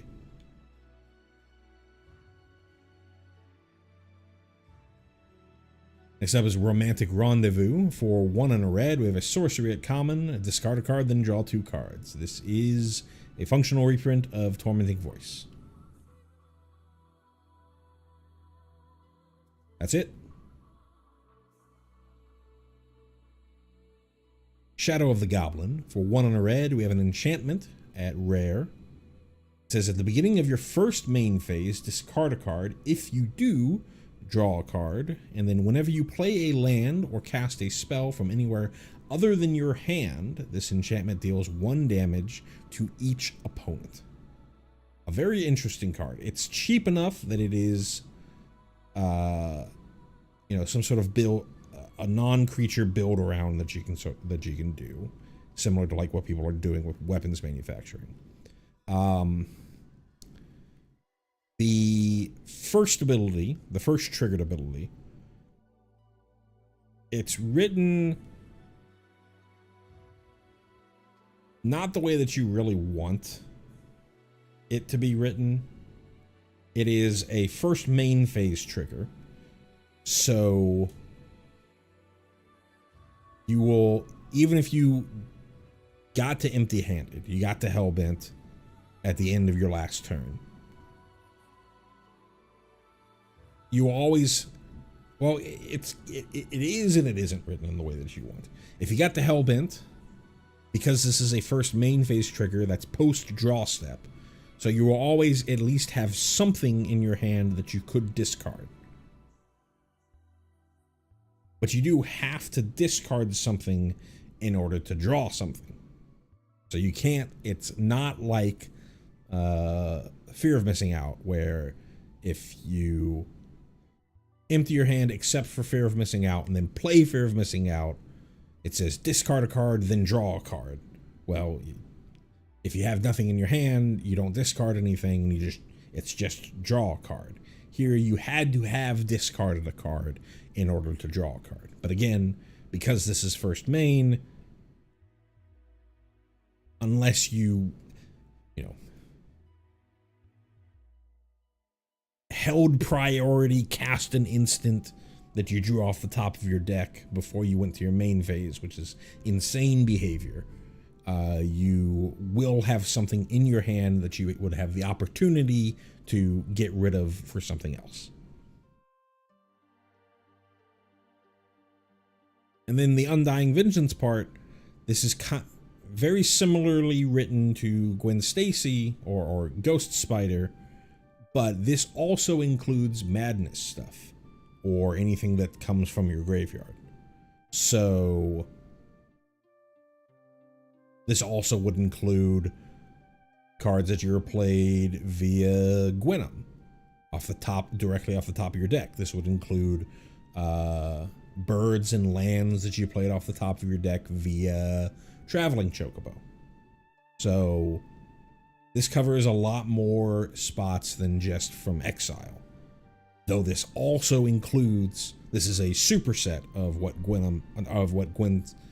Ghost Spider looks at.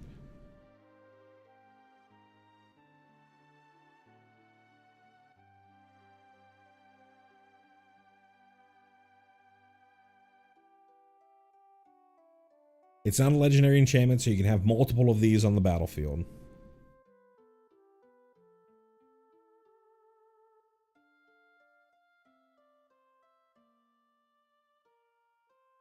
I think this is pretty playable.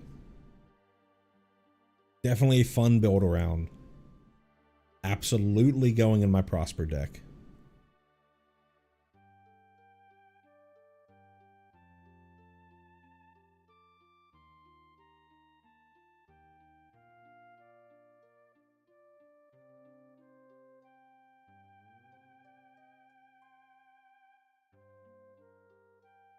yeah, we have things like Count on Luck, you know, this with Ice Till Explorer, all the lands that you are playing from your graveyard. Ping with the Ice Till Explorer. Just a fun little build around thing going on here.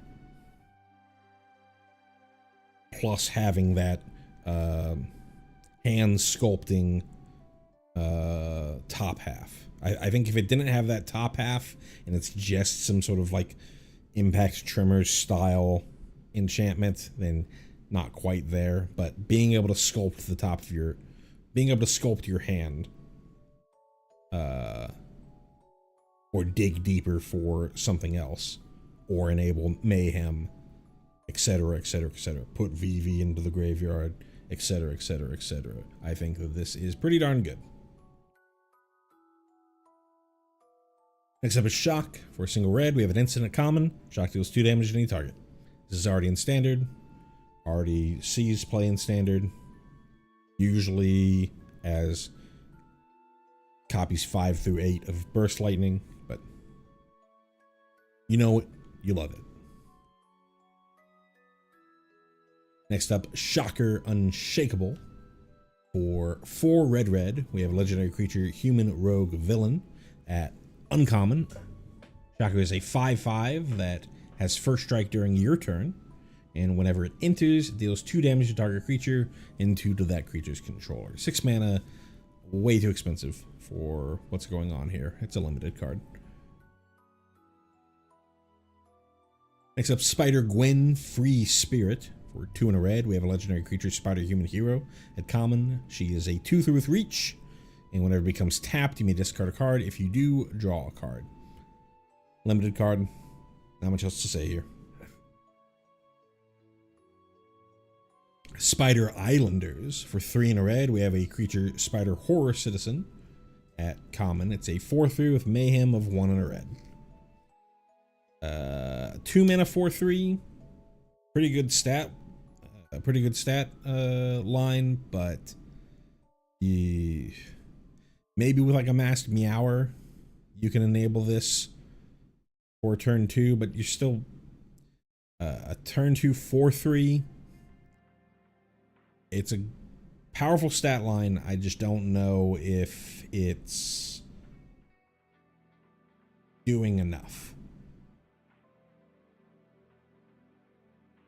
That you'd rather play this than Lookshot Show Off, Hobgoblin, Emberheart Challenger, rattle off red 2-drop, the glut of red 2-drops that are playable in standard right now. Fear of missing out, etc., etc. Speaking of red 2-drops, Spider Punk for 1 and a red. We have a legendary creature, Spider Human Hero, at rare. It is a 2/1 with Riot. This is a returning mechanic. It hasn't been around for a while. I think it's from either Ravnica Allegiance or Guilds of Ravnica. Riot is this creature enters with your choice of a +1/+1 counter or haste. Other Spire creatures you control have Riot. Spells and abilities can't be countered. Damage can't be prevented. This is a wild card.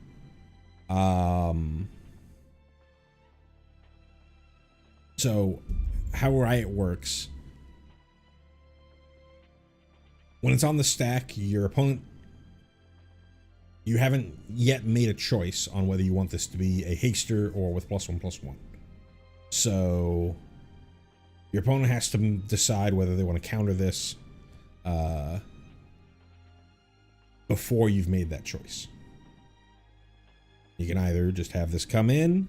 If it resolves, then as it's resolving and entering, you're like, okay, this is going to have haste, swing in.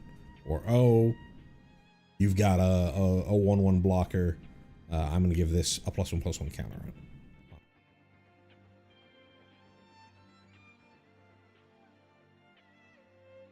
Other spiders you control have Riot. Mostly that would just be any spiders that are in this set as is. And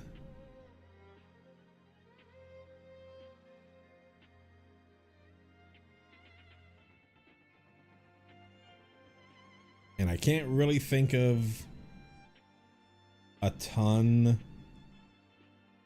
off the dome. Like maybe there's Ben Riley that you would want to play, like as a 3-drop, but you know, it's good upside. The real things here are spells and abilities can't be countered.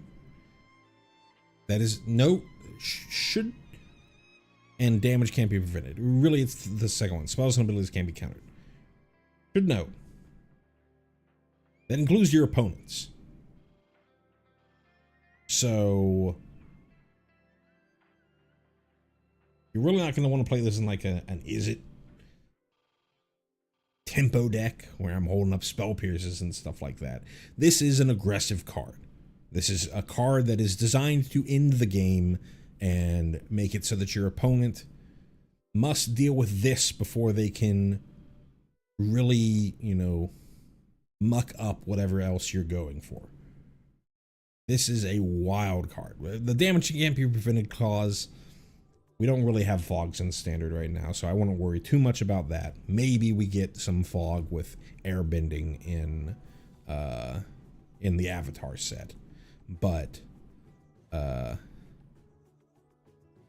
think for the most part the card reads 2 mana, 2/1 riot, spells and abilities can't be countered.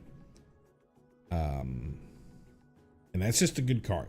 It is legendary, so you don't want to play a ton of this effect, because you can't just jam one into another. But very, very, very good card.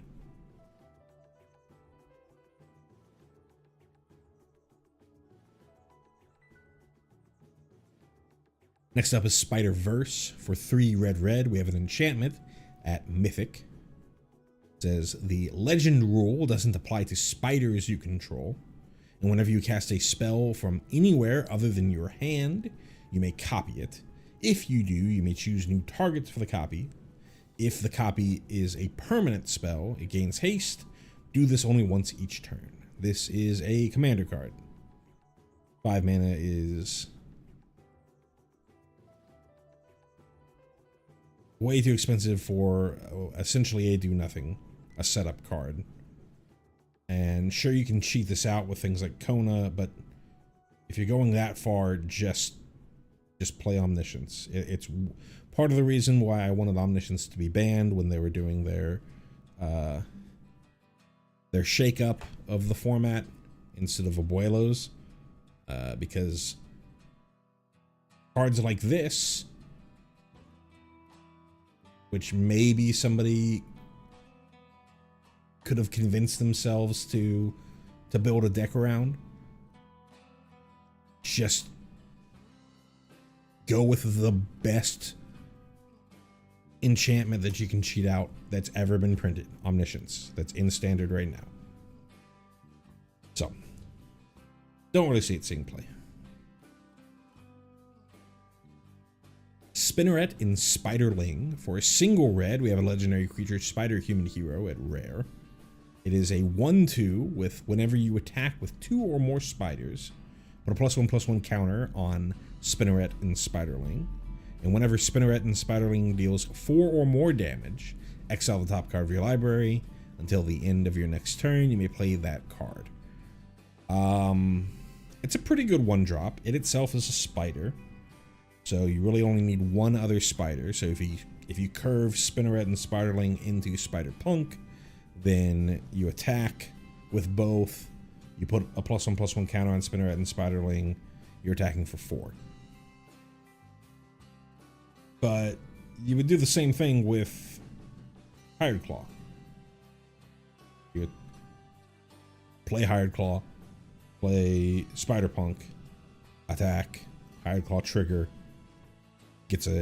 deals 1 damage, and then another. Sure, it's not pumping the Hired Claw, but as far as like that 4 mana on that turn, on turn 2, you've already kind of done it. The other thing would be, okay, well, this eventually starts drawing you cards, and sure, but there is Kellen, the 1-drop red Kellen from Foundations, that currently doesn't see play at all, but you can level that up to eventually do the same thing that Spinneret and Spiderling is doing. There's also, I forget the name of it, but it's a 1-drop 2/1 goblin with 2 and a red for an exhaust. Discard 2, draw 2, put a +1/+1 counter on this.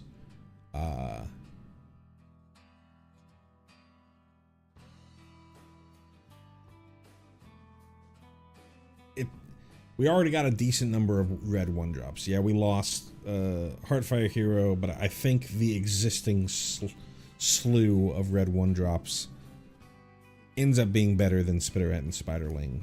And Spinneret and Spiderling is legendary, so you already don't want to play a ton of copies of it to begin with.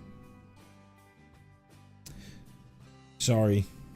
Would have been an amazing card in many standards of the past, but red is just so overflowing with good cards that not going to see a ton of play. Stegron the Dinosaur Man. For 4 and a red, we have a legendary creature, Dinosaur Villain at common. A 5/4 with Menace, and has for 1 and a red, and discard this card.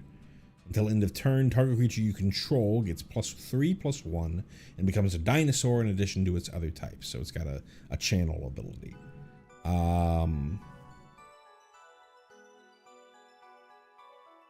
Nah.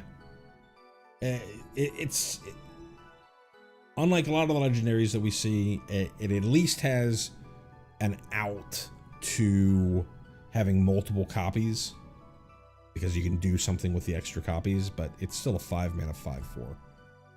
Unplayable in standard. Superior Foes of Spider-Man. For 2 and a red, we have a creature, Human Rogue Villain. It's really creatures, Human Rogue Villain at uncommon. It is a 3/3 with trample, and whenever you cast a spell with mana value 4 or greater, you may exile the top card of your library. If you do, you may play that card until you exile another card with this creature.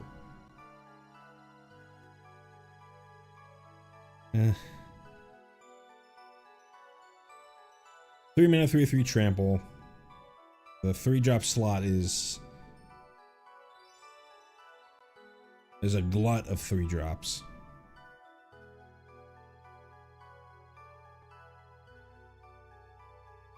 You can curve into this or curve after this in order to get some pseudo card draw, but you've got better things to do with 3 mana in standard, in red right now. Taxi Driver. For 1 and a red, we have a creature, Human Pilot at common. It is a 3/1 with, for single generic and tap it, target creature gains haste until end of turn. Not better than Brunhilde, but is another way to give something haste in that theoretical Gwenum deck that we were talking about.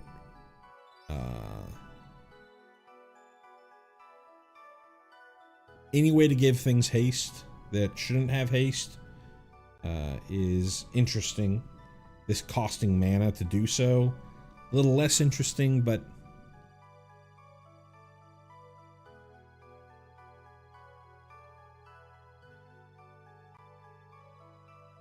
this is a card that could have applications somewhere.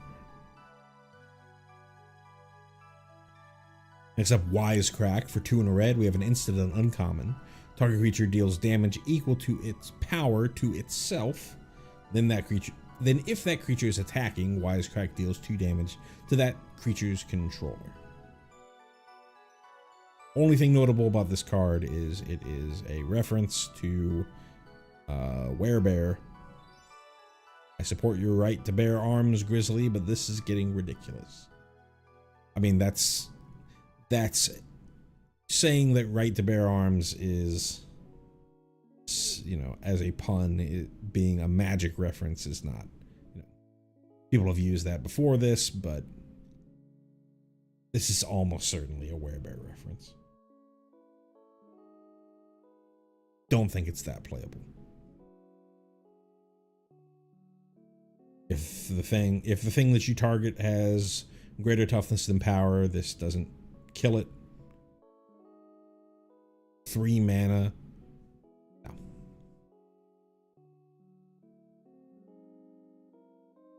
On to green. Damage control crew. 3 in a green. We have a creature human citizen at uncommon. The 3/3 with when this creature enters, choose one. Return target creature card with mana value 4 or greater from your graveyard to your hand, or exile target artifact or enchantment. In the set, they're giving ways to get rid of Soulstone. I think that there's just like a cycle of cards like this in multiple different colors where of particular mana values, you can bring things back. Here, 4 or greater. There was the white one that was 2 or less.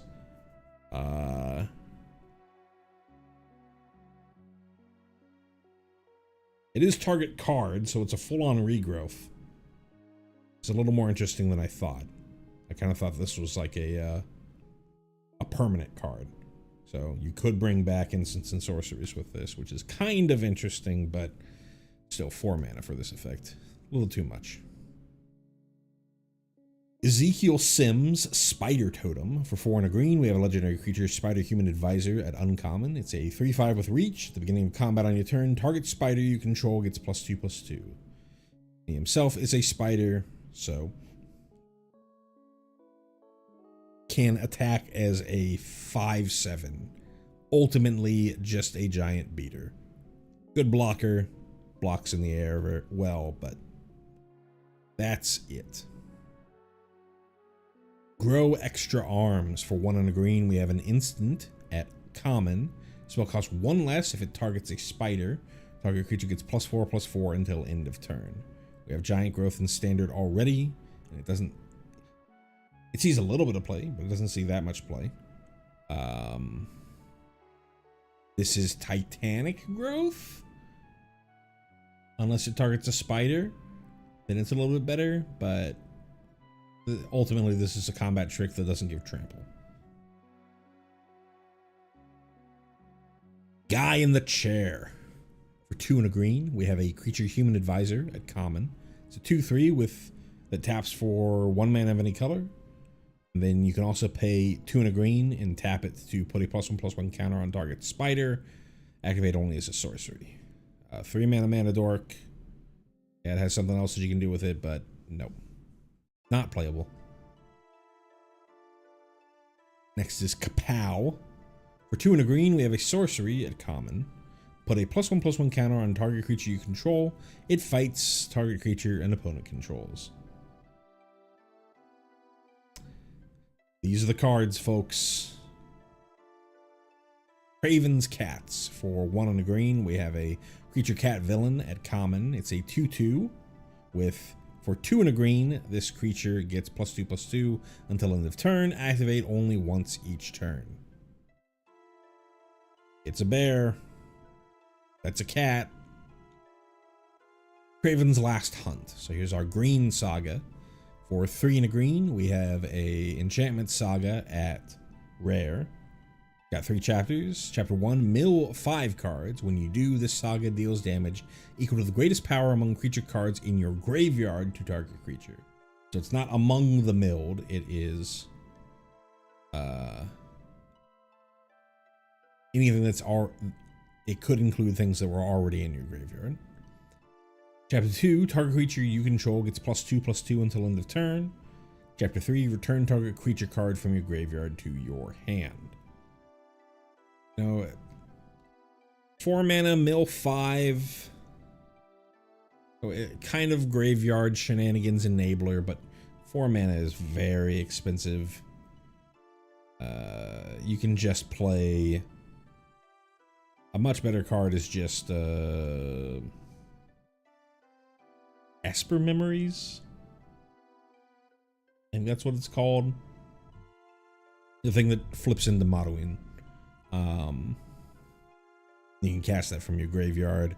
If you're just trying to mill yourself, Overlord of the Bale Merc, Cash Grab. There's the enchantment that I can't remember the name of. That mills 4. There's Titan.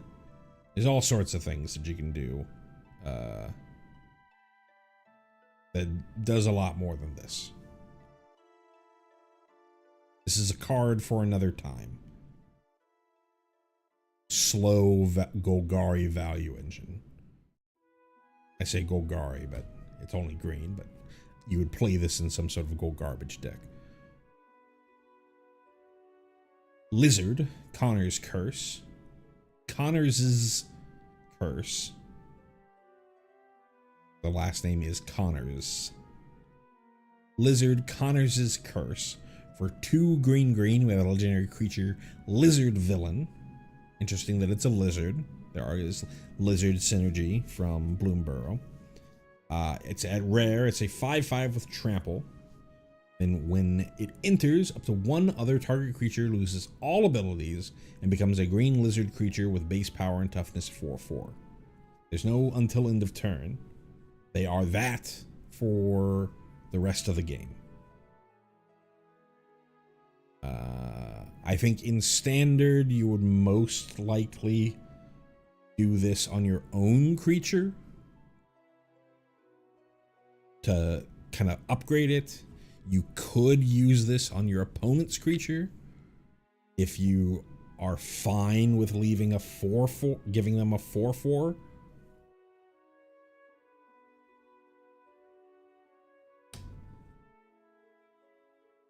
But that's pretty scary to do. I think most of the hype around this card is it's in the line of Kinrith's Transformation, Unable to Scream, Witness Protection, that type of stuff as a way to deal with opponents' commanders, because it forces them to lose all abilities. If they have their commander out and it's a big part of their strategy, well, just and then they got to figure out a way to kill it before they can replay it, etc., etc., etc. 4 mana, 5/5. Fine on stats. It does have trample. That's pretty good.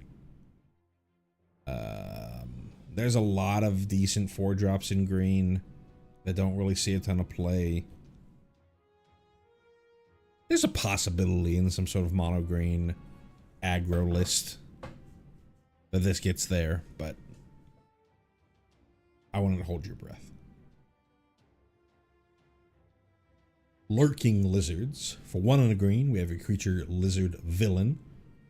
At common, it is a 1/3 with trample, and whenever you cast a spell with mana value 4 or greater, put a +1/+1 counter on this creature. Moving on to Miles Morales. This is our green flip MDFC, flip creature. For 1 and a green, we have a legendary creature, Human Citizen Hero at Mythic. Miles is a 1/2 that when it enters, you put a +1/+1 counter on each of up to 2 target creatures. Doesn't say other, so it could include itself, or could include himself. So 2 mana for a 2/3 that gives something else +1/+1, a +1/+1 counter specifically. Okay-ish. They printed. Greens started to get better 2-drops. You know, there's the Frenzied Baloth from Edge of Eternities. They still have Flourishing Bonkin.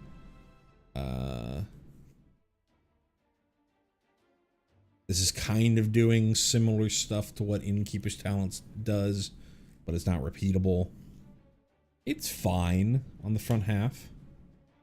What about the back half? You can flip Miles for 3, a red, a green, and a white. So 3 in Anaya, 6 total mana, only at sorcery speed. Or you can cast Miles directly from your hand for the exact same cost in order to have it be the ultimate Spider-Man. Is a legendary creature, Spider Human Hero. 4/3. First strike haste. As for 2 generic, put a +1/+1 counter on Ultimate Spider-Man. He gains hexproof and becomes colorless until end of turn. And whenever you attack, double the number of each kind of counter on each spider and legendary creature you control.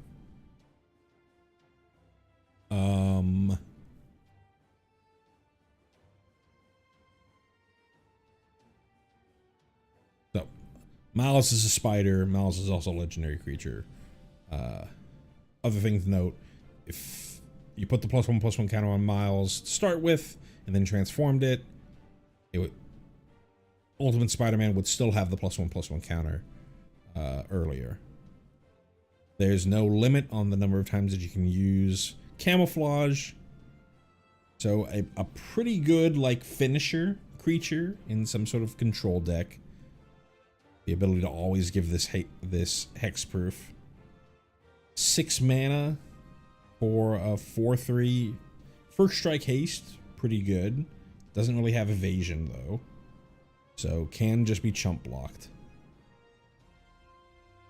But eventually is going to eat away at your opponent's board. Doesn't become indestructible, so if your opponent does have a way to sweep it, then tough luck for you. I don't really get what the becoming colorless is all about. It's probably something to do more with the lore than any sort of mechanical reasons. It's not like we have blue elemental blast or whatever in standard.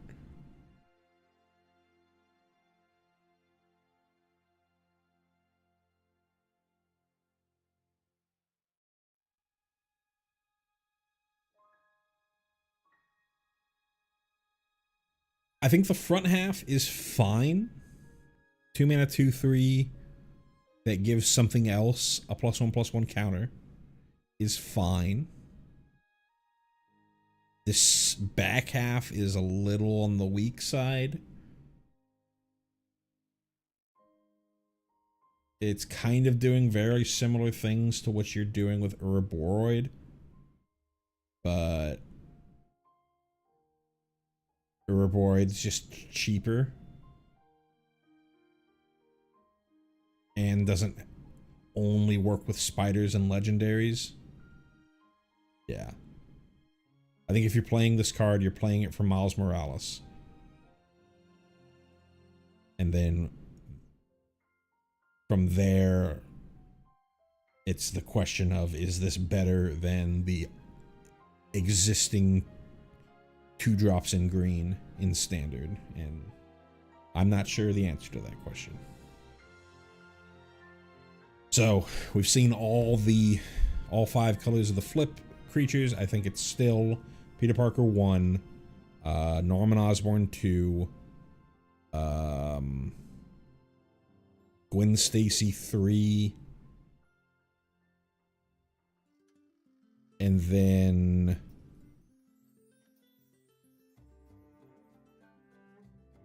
I'm gonna say tie for 5th. Eddie Brock and Miles Morales. I don't think either of them are worthy of being called 4th. And then of them, I think it's a fairly large gap. I think there's Miles Morales and Eddie Brock pretty low on just overall playability. Gwen Stacy, you're really only playing it if you're in some sort of Jeskai deck. And then a big leap up to Norman Osborn, and then a smaller leap up to Peter Parker. Mostly because both Norman Osborn and Peter Parker, I think Peter Parker is just straight up good on the front half. Norman Osborn is fine on the front half. Green Goblin is potentially broken. And then Amazing Spider-Man is good on the back half of Peter Parker. And really, it's just because Peter Parker fits so well in an existing archetype that I'm putting him above Norman Osborn.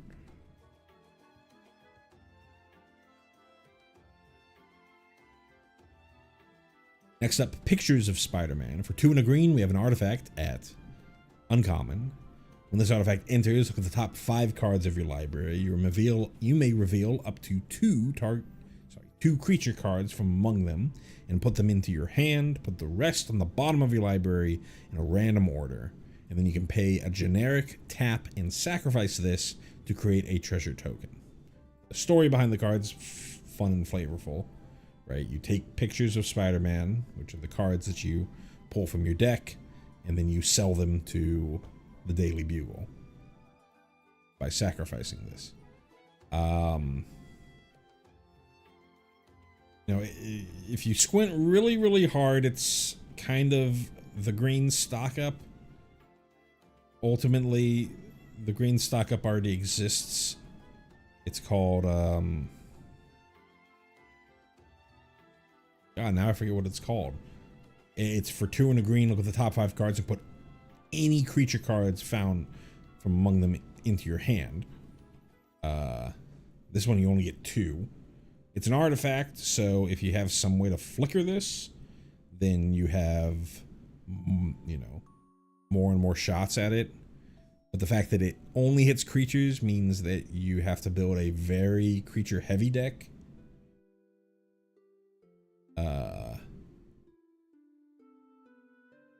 I don't think that this is that playable.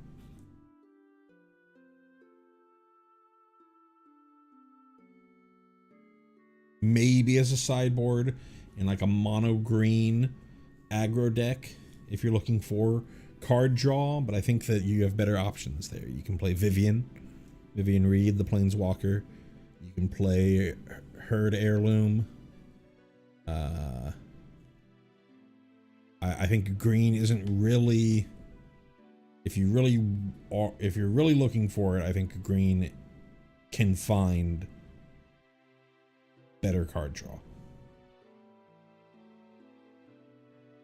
Professional Wrestler is the next card for 3 and a green. Creature Human Warrior Performer at common. It's a 4/4 for 4. Enters, create a treasure token. Can't be blocked by more than 1 creature. I mean, it's fine, but stat-wise, it's not going to make it.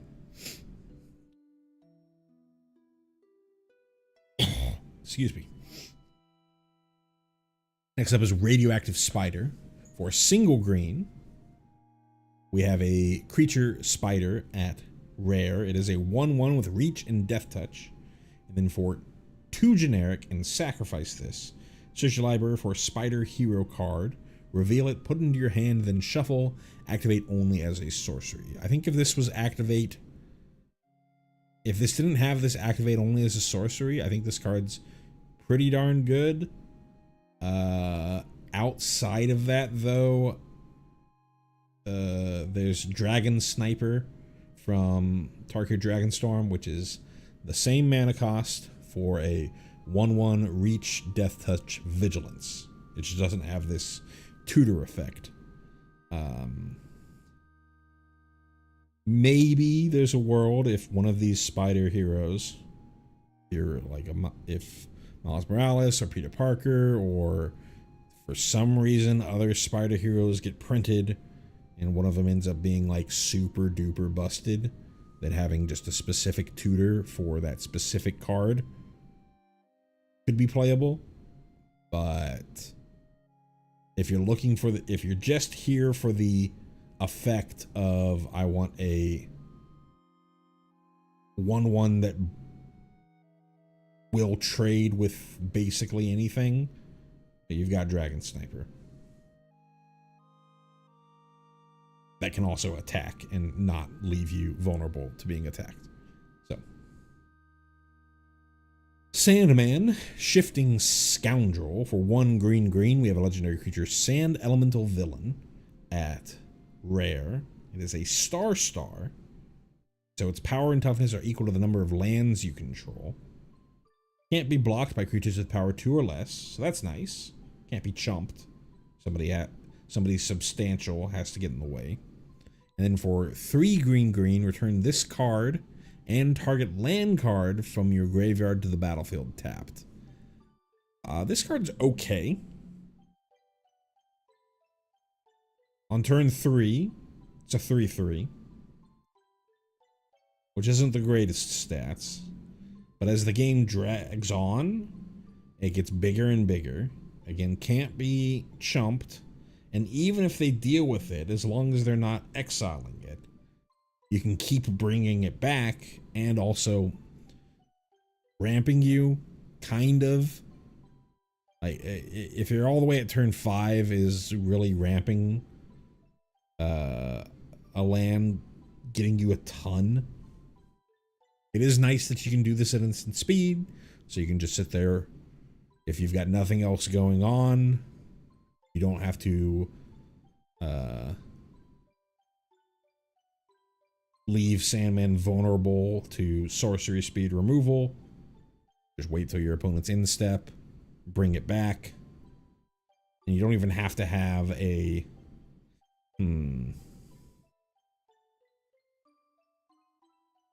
I want to look at the release notes for this. So I was about to say you don't have to have a land, but I'm not sure.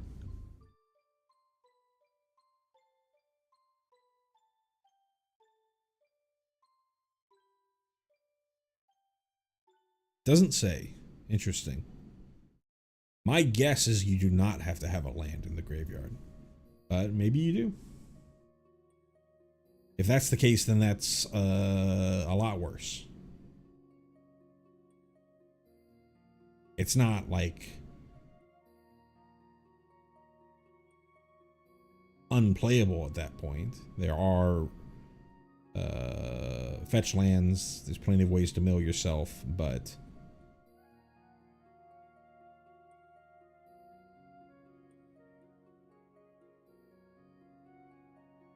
it's interesting that it doesn't say up to 1 target land, which makes me wonder.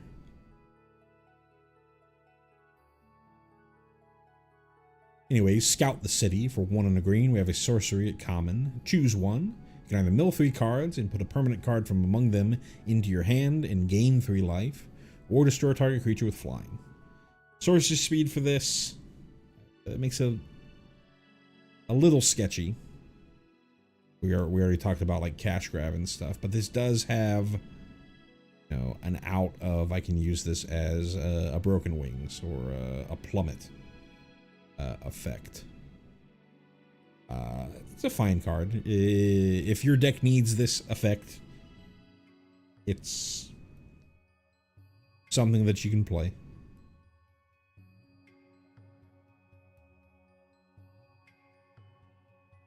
Spider Ham Peter Porker is up next. For 1 on a green, legendary creature Spider Boar Hero at rare. It's a 2/2 with when it enters, create a food token. Then other spiders, boars, bats, bears, birds, cats, dogs, frogs, jackals, lizards, mice, otters, rabbits, raccoons, rats, squirrels, turtles, and wolves you control get +1/+1.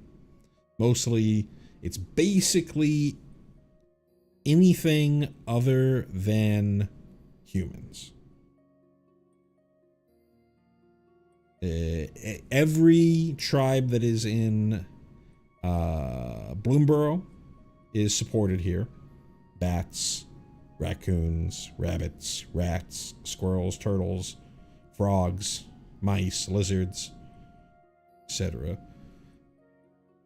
You got cats and dogs. You got bears. You've got squirrels. You got basically everything under the sun. And being a 2-mana lord, pretty good.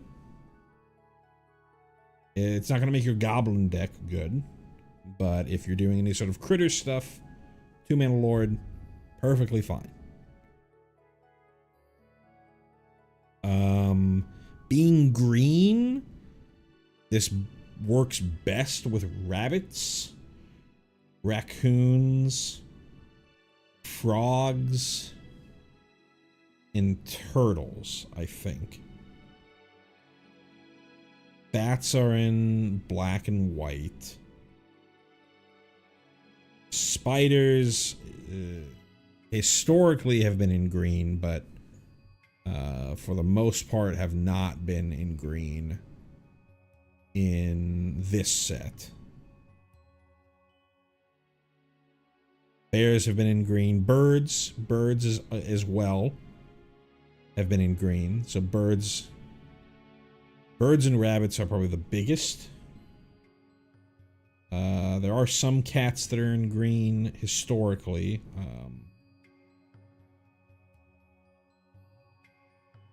Frogs are Simic. Lizards are Rakdos, so you're having to really stretch if you want to play this in some sort of lizards deck. Mice are in Boros, so you're having to stretch again if you want to play this in any mice deck.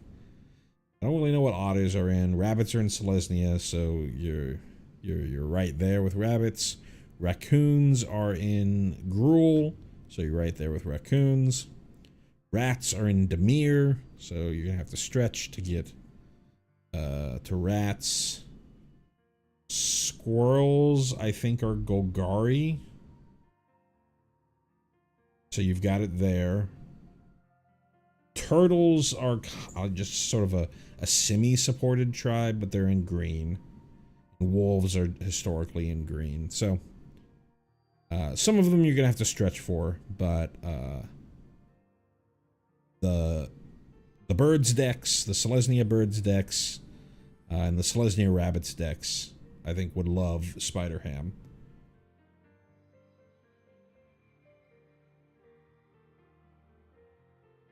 Ultimately, the biggest downfall of Spider Ham is Selesnya just doesn't have great mana at the moment, but it's totally a fine card.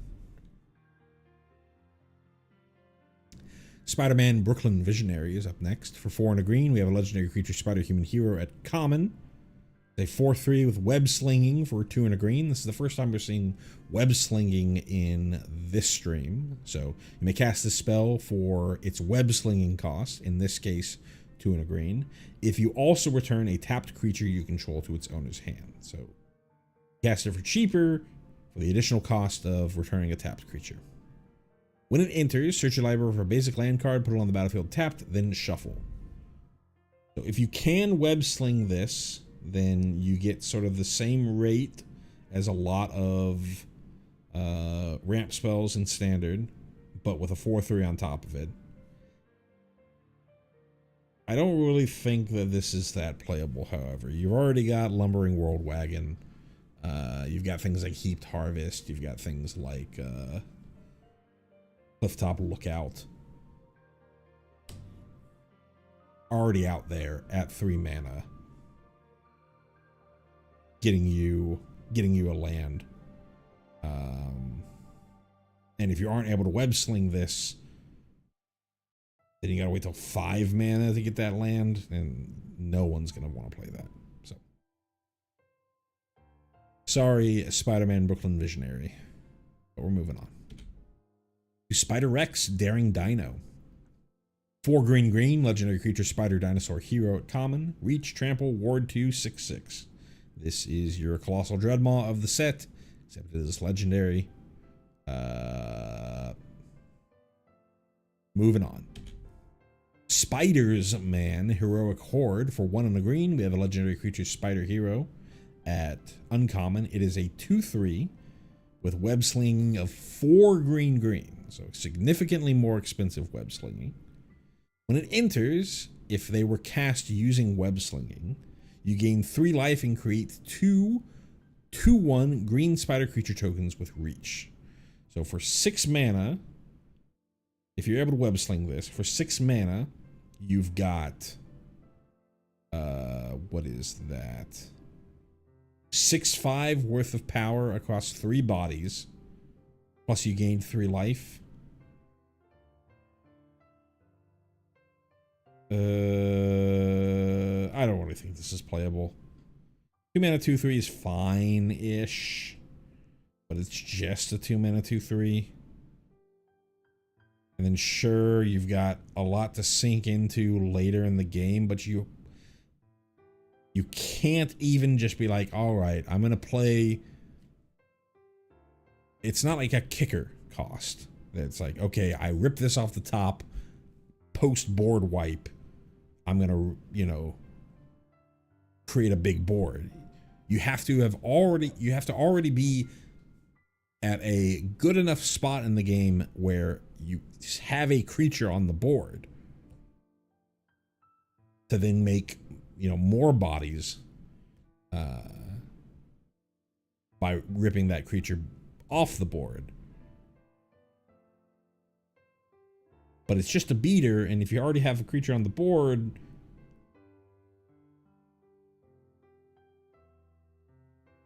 like, you're already in a decent enough spot. So, yeah. Not really seeing it. Strength of Will for 1 and a green. We have an instant at rare.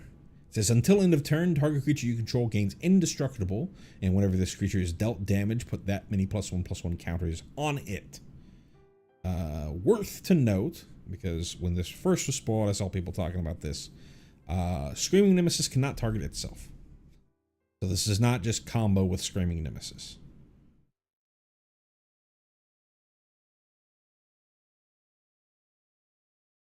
There might be other combos that you can do where you give something that when it's dealt damage, you redirect that damage to another target, but then you redirect it onto itself, and that damage gets more and more and more and more and more, and because it's indestructible, it gets higher and higher and higher, and you get more and more +1/+1 counters. And then you eventually fling it to your opponent's face.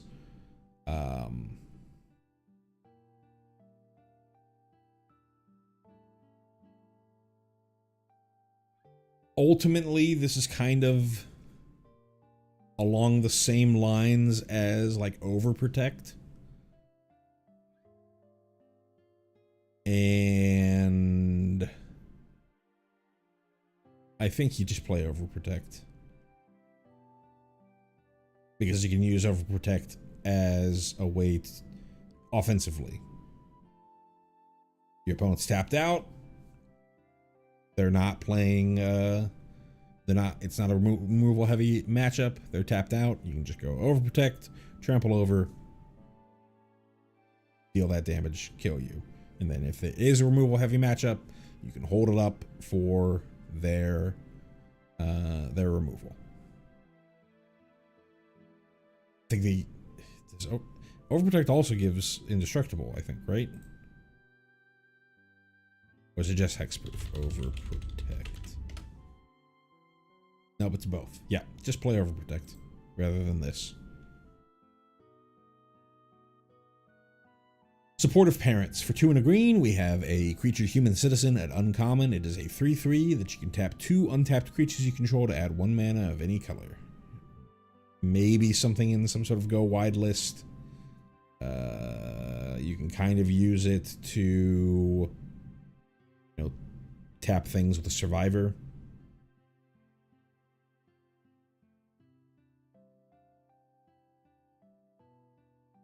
But don't really see it. Terrific Team Up. For 3 and a green, we have an instant at uncommon. It costs 2 less to cast if you control a permanent with mana value 4 or greater.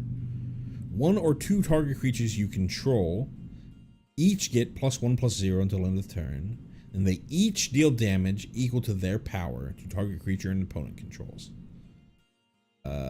If you have a creature that's 4 or greater, or even something else that's 4 or greater, then it's the same as like a bite, like a rabid bite.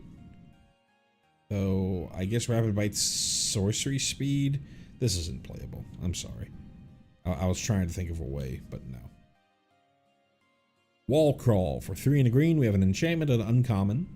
When it enters, create a 2/1 green spider creature token with reach. Then you gain 1 life for each spider you control.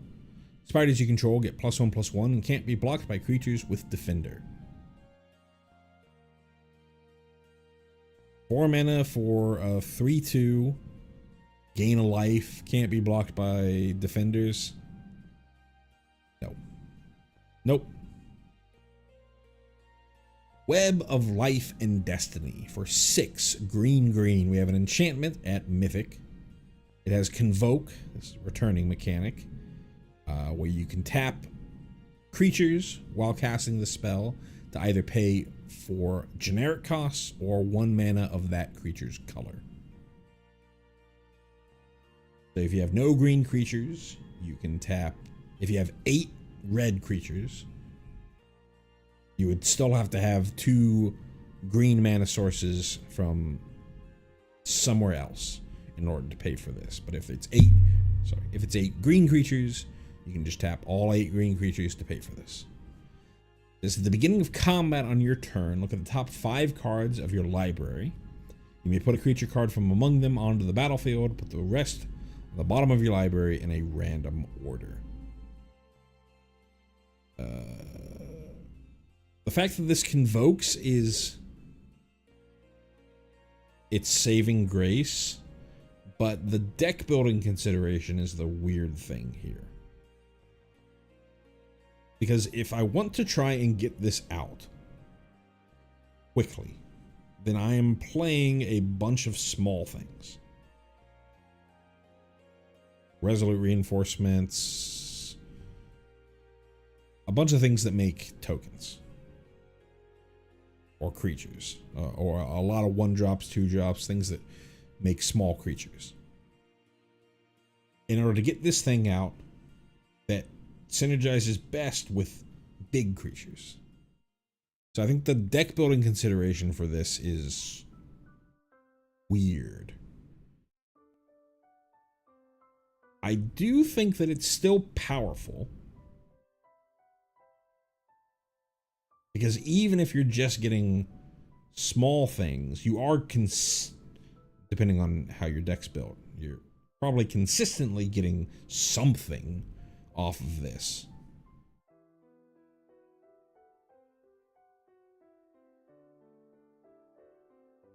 Which might just be enough.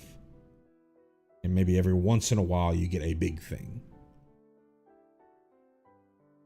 So I could see this as like a sideboard card in some sort of Selesnya Go Wide, Selesnya Rabbits style thing.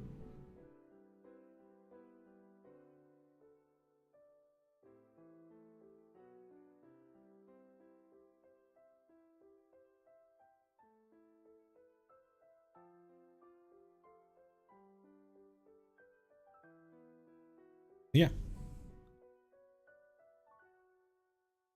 We're done with green. We still got like 70 cards to go through. I'm gonna do another stream. I'm gonna cut it off here. We went through black, red, and green. We still have multicolor plus colorless plus any lands. We'll do another stream at another time. Thank you so much for watching, and I will see you next time I see you.